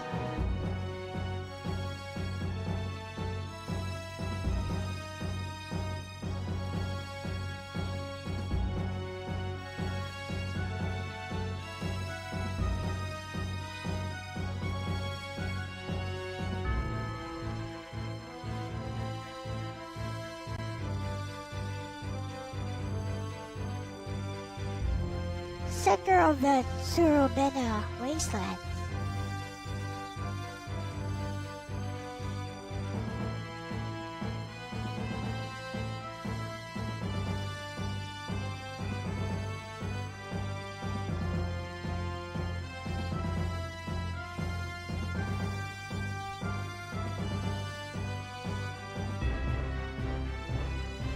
Inside the home of Chieftain Nobal.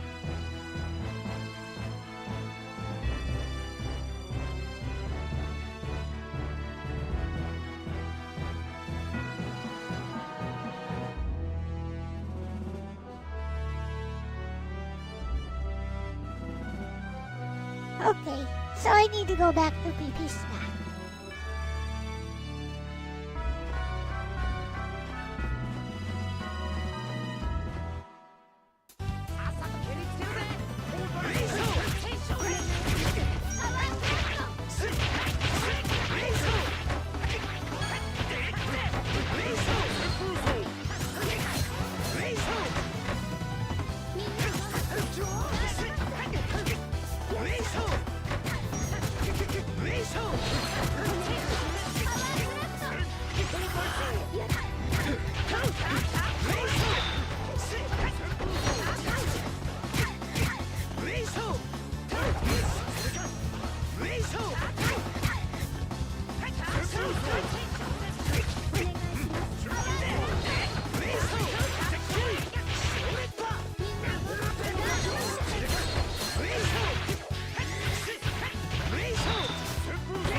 Apparently I need to do something here in Pipista. Let's try talking to everyone that's not Eugene.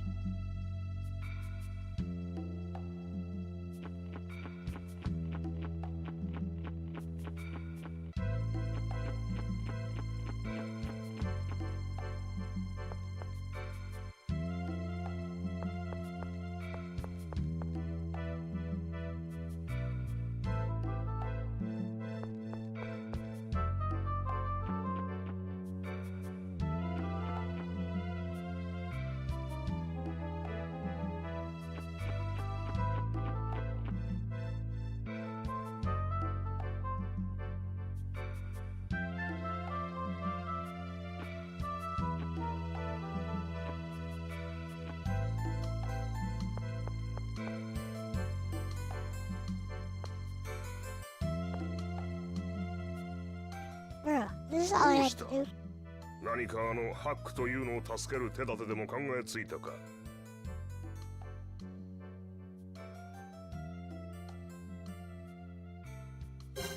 くれぐれも聖断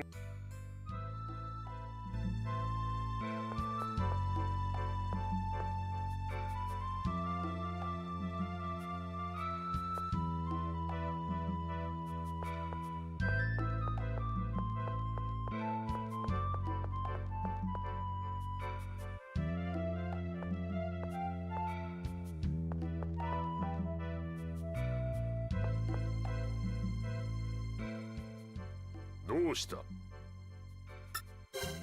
聖なる？はい。Later, Earth.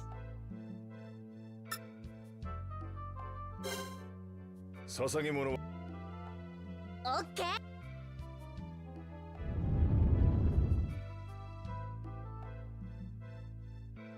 何も起こらないではないか。いや許さん。首相、待ってください。申しこれ以上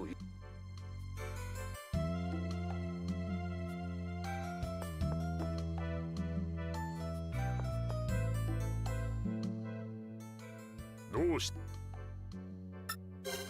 聖な。はい。Again. 捧げ物はオッケお前たちなんと聖なる鳥。ドバル首長、約束はできましたらハックに聖断をそれはハックはヒューマですが知識も深く礼儀をわきまえた若者です。ハックの聖断への敬意と理解なくして我々が聖なる鳥を蘇らせることなどで His きなかった logic はずで is す。 impeccable. わかった。聖なる鳥とあんたの顔にありがとうございます。Arigatou da yo. さあ、ハックのところへ行こう。早くハックを解放してあげようよ。聖なる鳥のことも教えてあげなきゃ。What's this? Not made from mixing flour, eggs, and water together.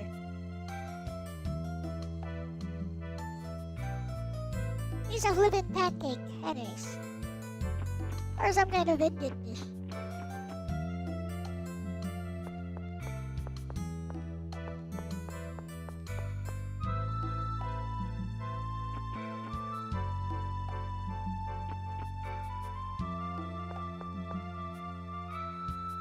Alright, Mr. Hackman. ハック、迎えに。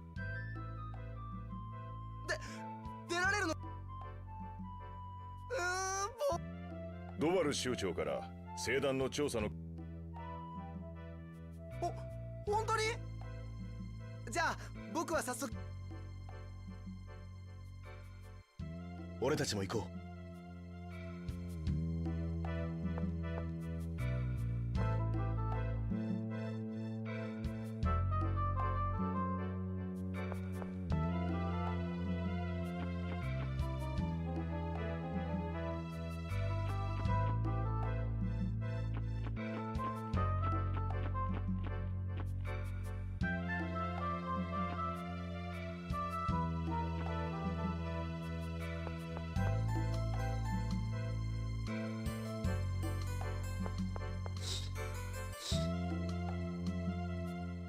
ハックは聖断を調べに来たんだったな。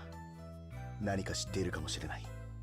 話を聞きに行こう。ハックならあの聖壇に隠されてる聖獣の謎を読み解けるかも He's しれ quite ない a な。 hack, isn't he? ああ、ハックは先に聖壇に向かった。行ってみよ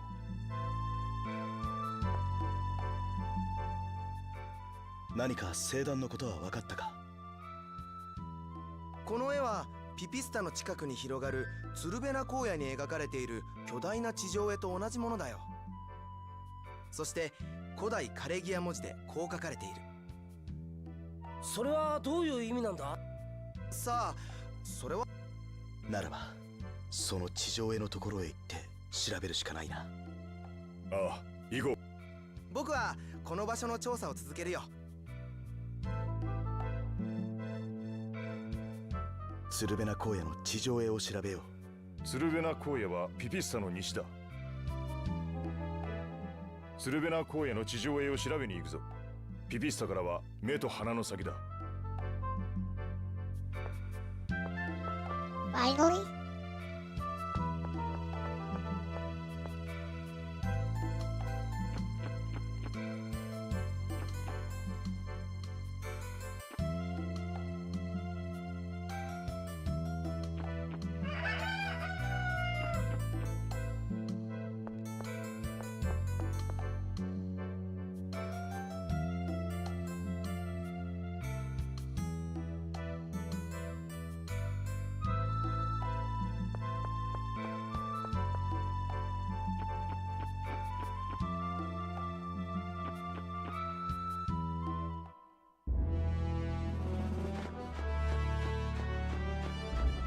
Finally.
The flame holders finally? Yep. この辺りだな。なんだろうこの台。Put an egg on it.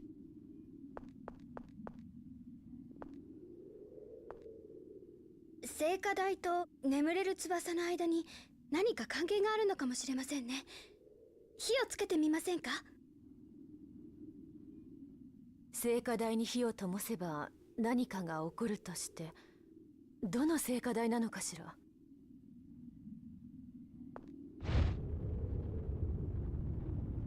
聖火台のようだな。古代の人々はここで何かの儀式を行う。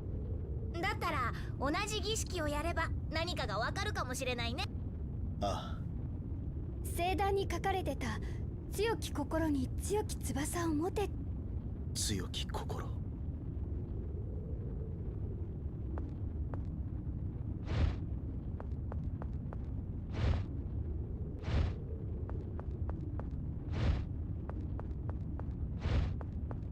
波動拳。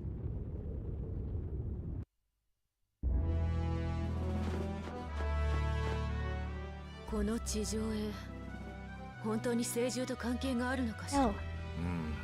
影牢の荒野、眠れる翼、そしてピピスタの聖壇。偶然では片付けられないものを感じるが、とにかく確かめるしかあるまい。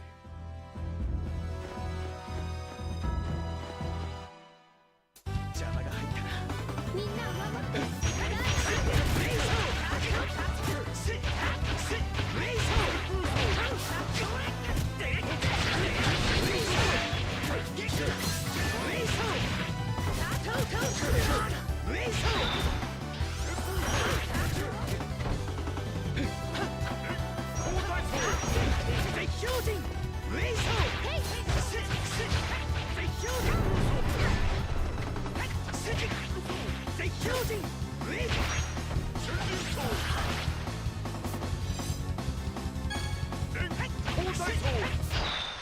先を急ぐか。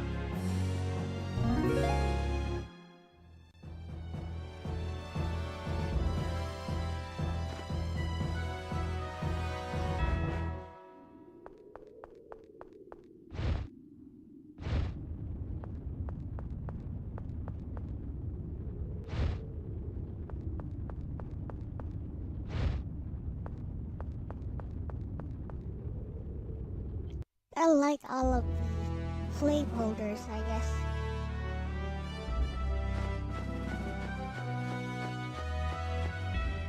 ねえ、いい方に選ばれた時何か特別なことをした覚えはない？いやムカついたから言い返してやったけど、それがどうした？聖獣に選ばれるにはどうしたらいいのか考えてただけ。ヒルダ、こんなでっかい絵一体誰が描いたんだろうな。巨人でしょ？っていうか古代カレギア人だね。巨人？古代カレギア人？古代カレギア人は今の僕たちよりも大きかったんだよ。高い山もひとまたぎだったっていうから、こんな落書きくらいちょちょいのちょいだね。本当か？そりゃ知らなかった。ほんと僕って物知りでしょ。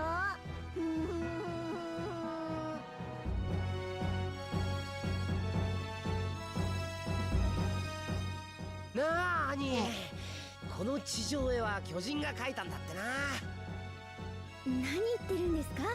巨人なんているわけないじゃないですか。へへー、さては知らないな。古代カレギア人はすっごくでっかくてだな。ティトレイさん、まさかその話本気で騙されたふりをしてたんじゃないんですか？え？本気？騙され？魔王！この地上絵ってどうやって描いたんだ？巨人が。魔王は喋るな。設計図をちゃんと引いて測量を行って設計図通り描けば難しくないと思いますよ。ただそれに見合うだけの知識や人の力、時間は必要ですけどね。つまり巨人じゃなくてもティトレイには無理ってこと。魔へっ。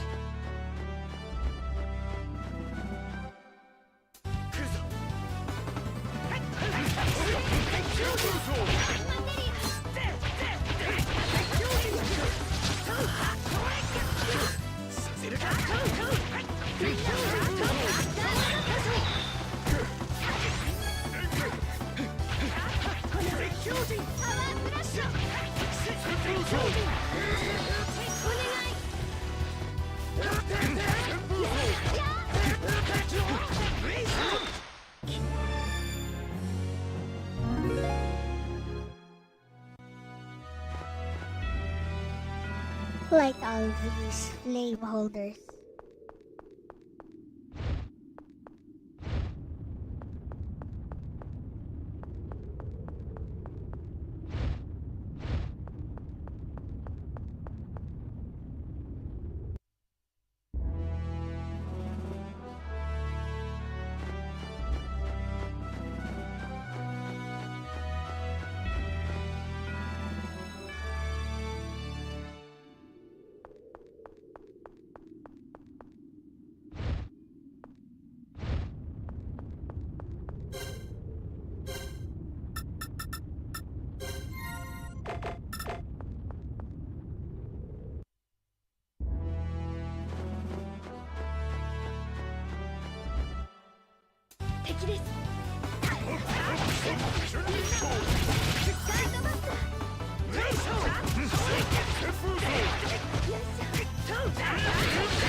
Okay.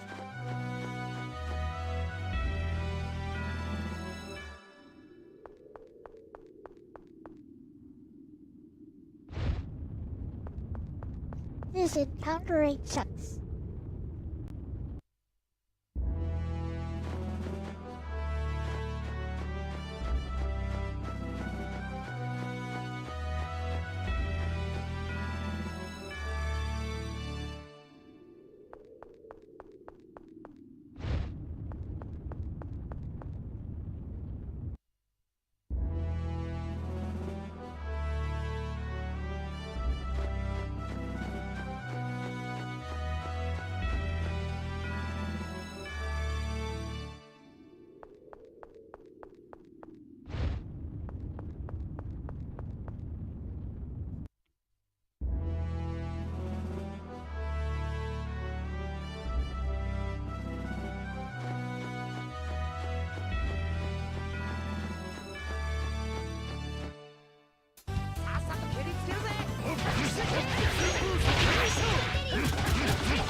Halo, mate.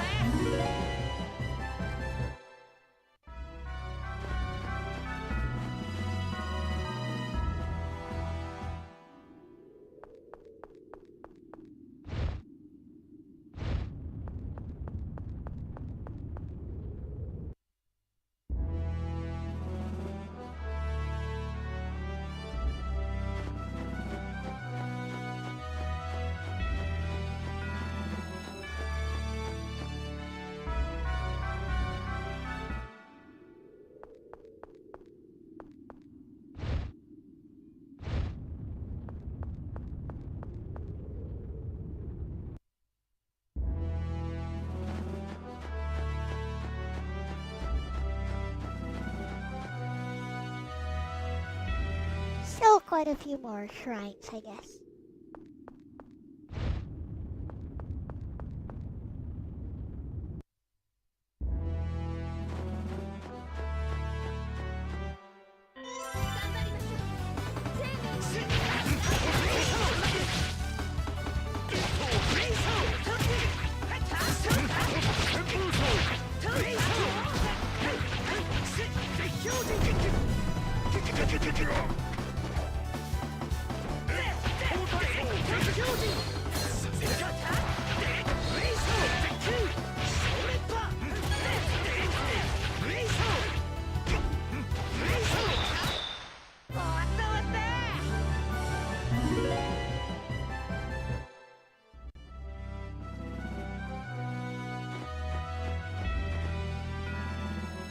Is this the last one?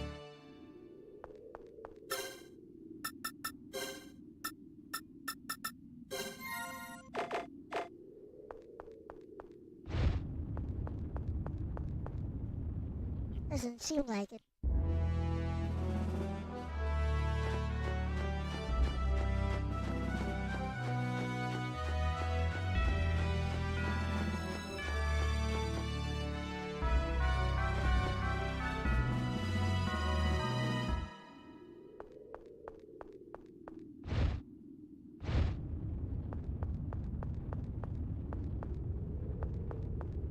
Wait, is there an order?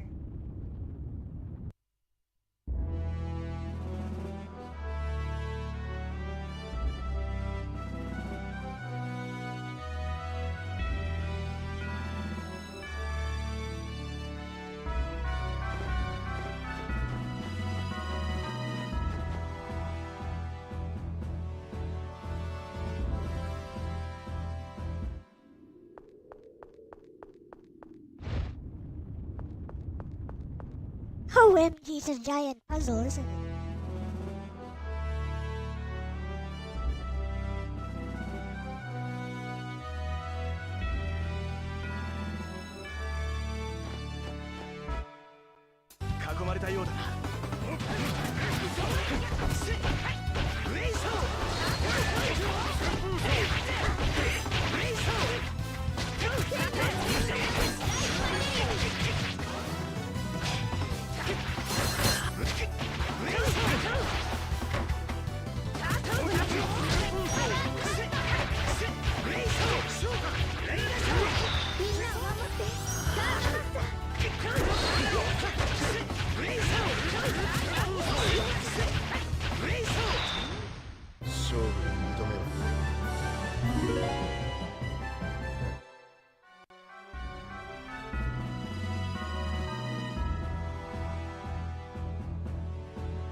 So it's not just lighting these.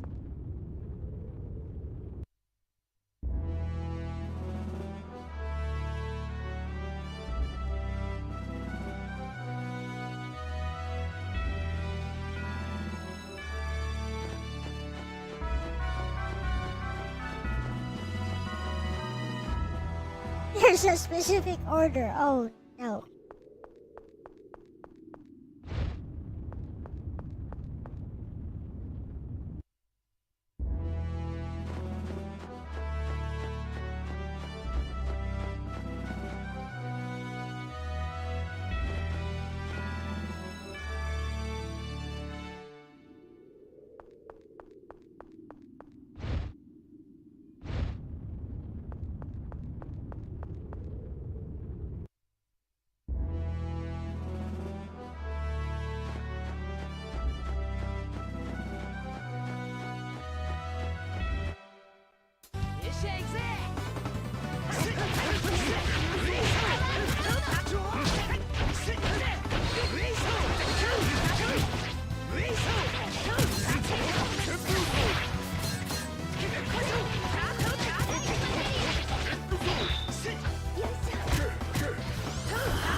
Take a guess as to how to do this.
I say go for the wings first.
That did not work.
This puzzle is annoying.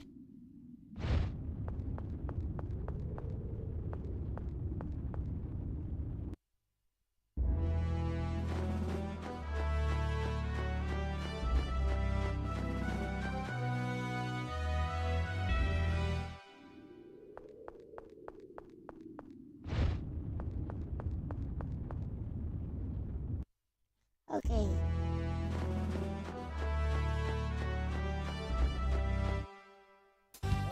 And the lights went out.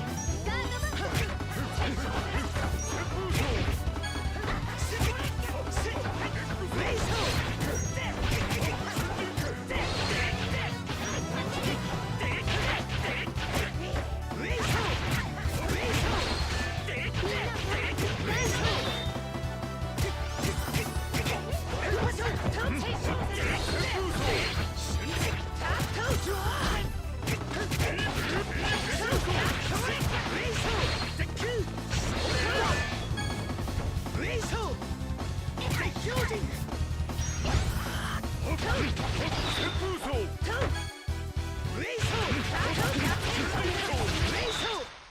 せよ。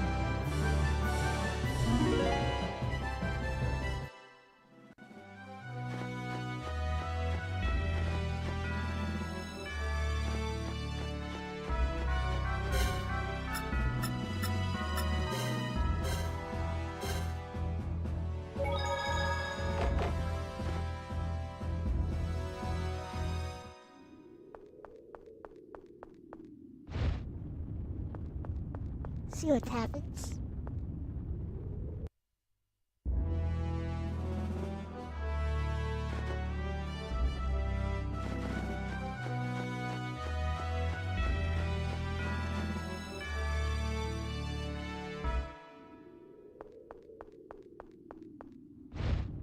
That seemed to work.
Let's see if this works.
A lot of the game's playtime is just solving these puzzles while fighting enemies.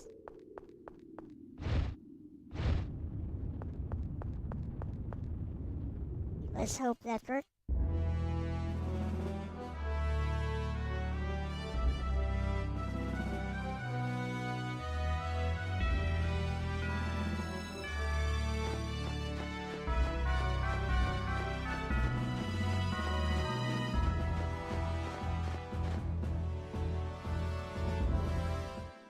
Maybe there's a clue somewhere.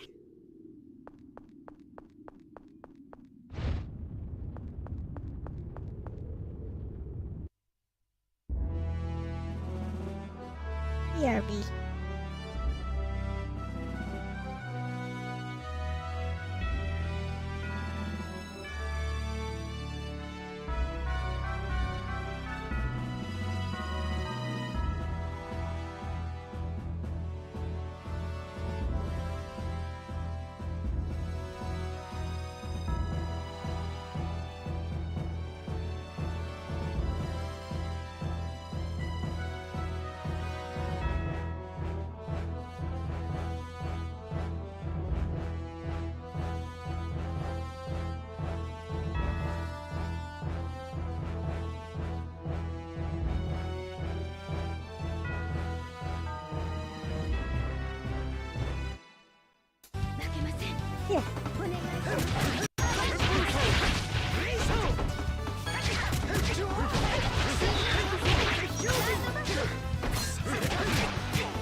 先を急ぐか。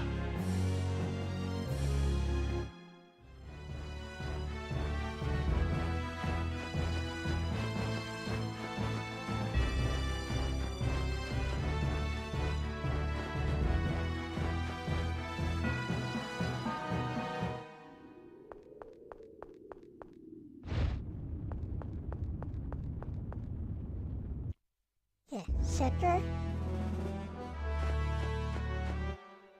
お客さんだぜ。お願いします。旋風走。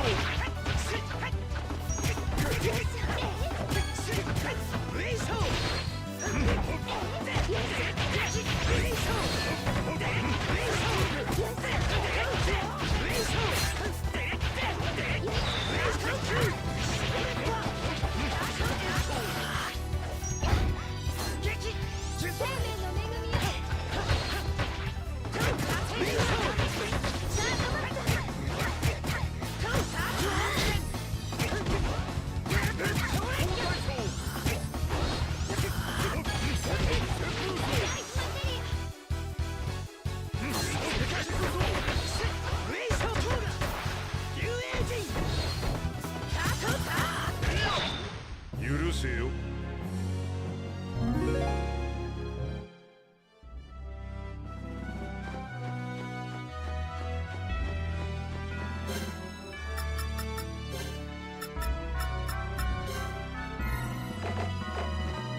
I am going to run out of holy bottles.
許せよ。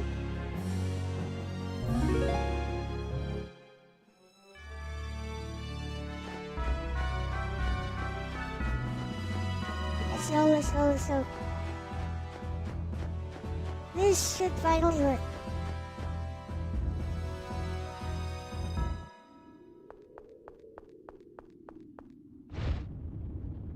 There. 見てよ。 That took forever. Ooh, let's see. It's the Phoenix.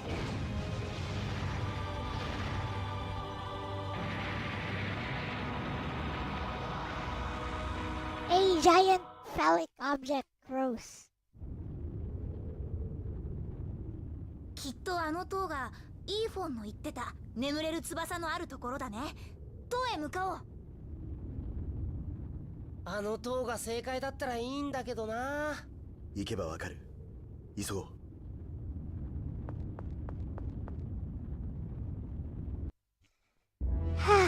Finally.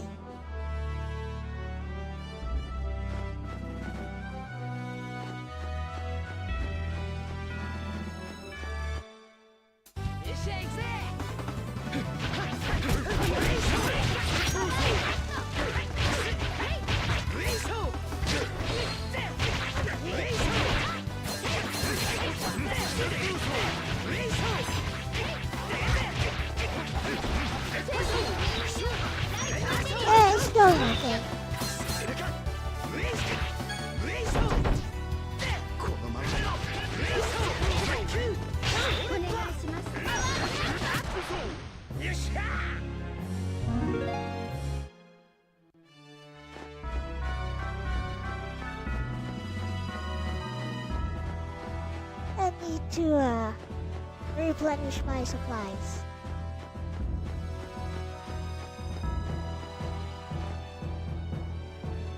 Especially the holy bottles.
Okay, I just want to see what the tower itself is like. So, here we go.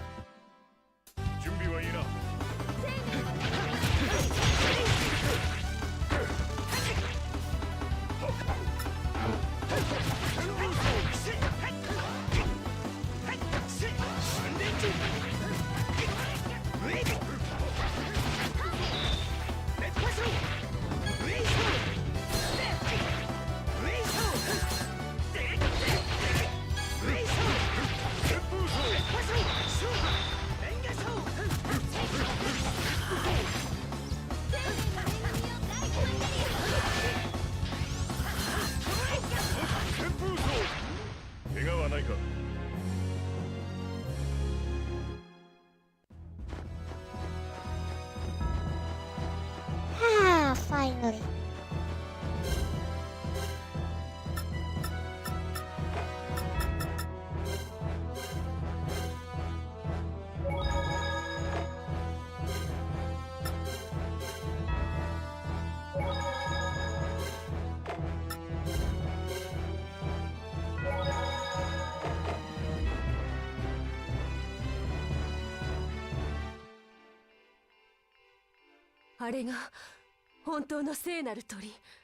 Okay, so this is what more. 地上絵に隠されてたなんて。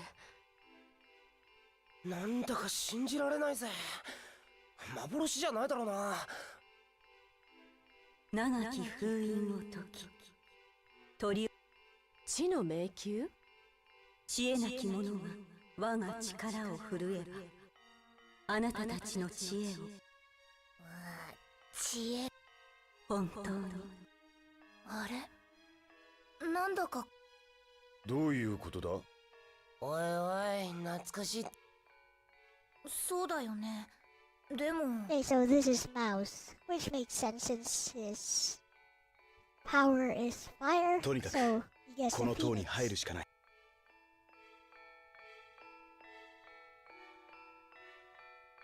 Okay, we'll end here.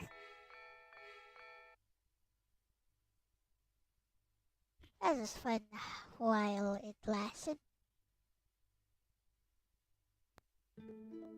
Whoa, I'm floating.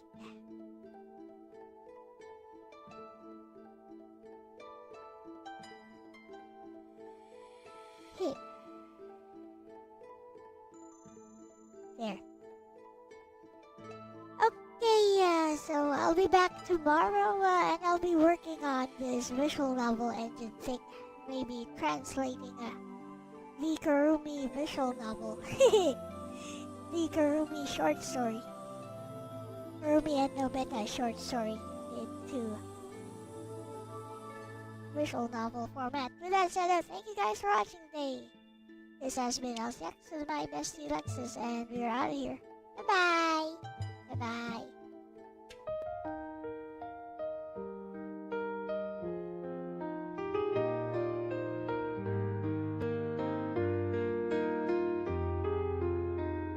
A wounded heart can never heal. It learns to bear the pain it feels. A wounded heart will never heal. It grieves, it pines, it just conceals. A wounded heart can never heal. It lives and bleeds with its ideals. A wounded heart will never heal. It just embraces what is real. The quiet strength of a fragile heart. It was always broken from the start.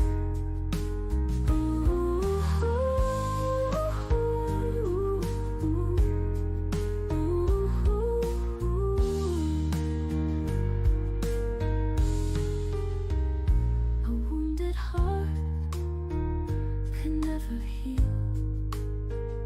It learns to bear the pain it feels. A wounded heart will never heal. It grieves, it pines, it just conceals. The quiet strength of a fragile heart. It was always broken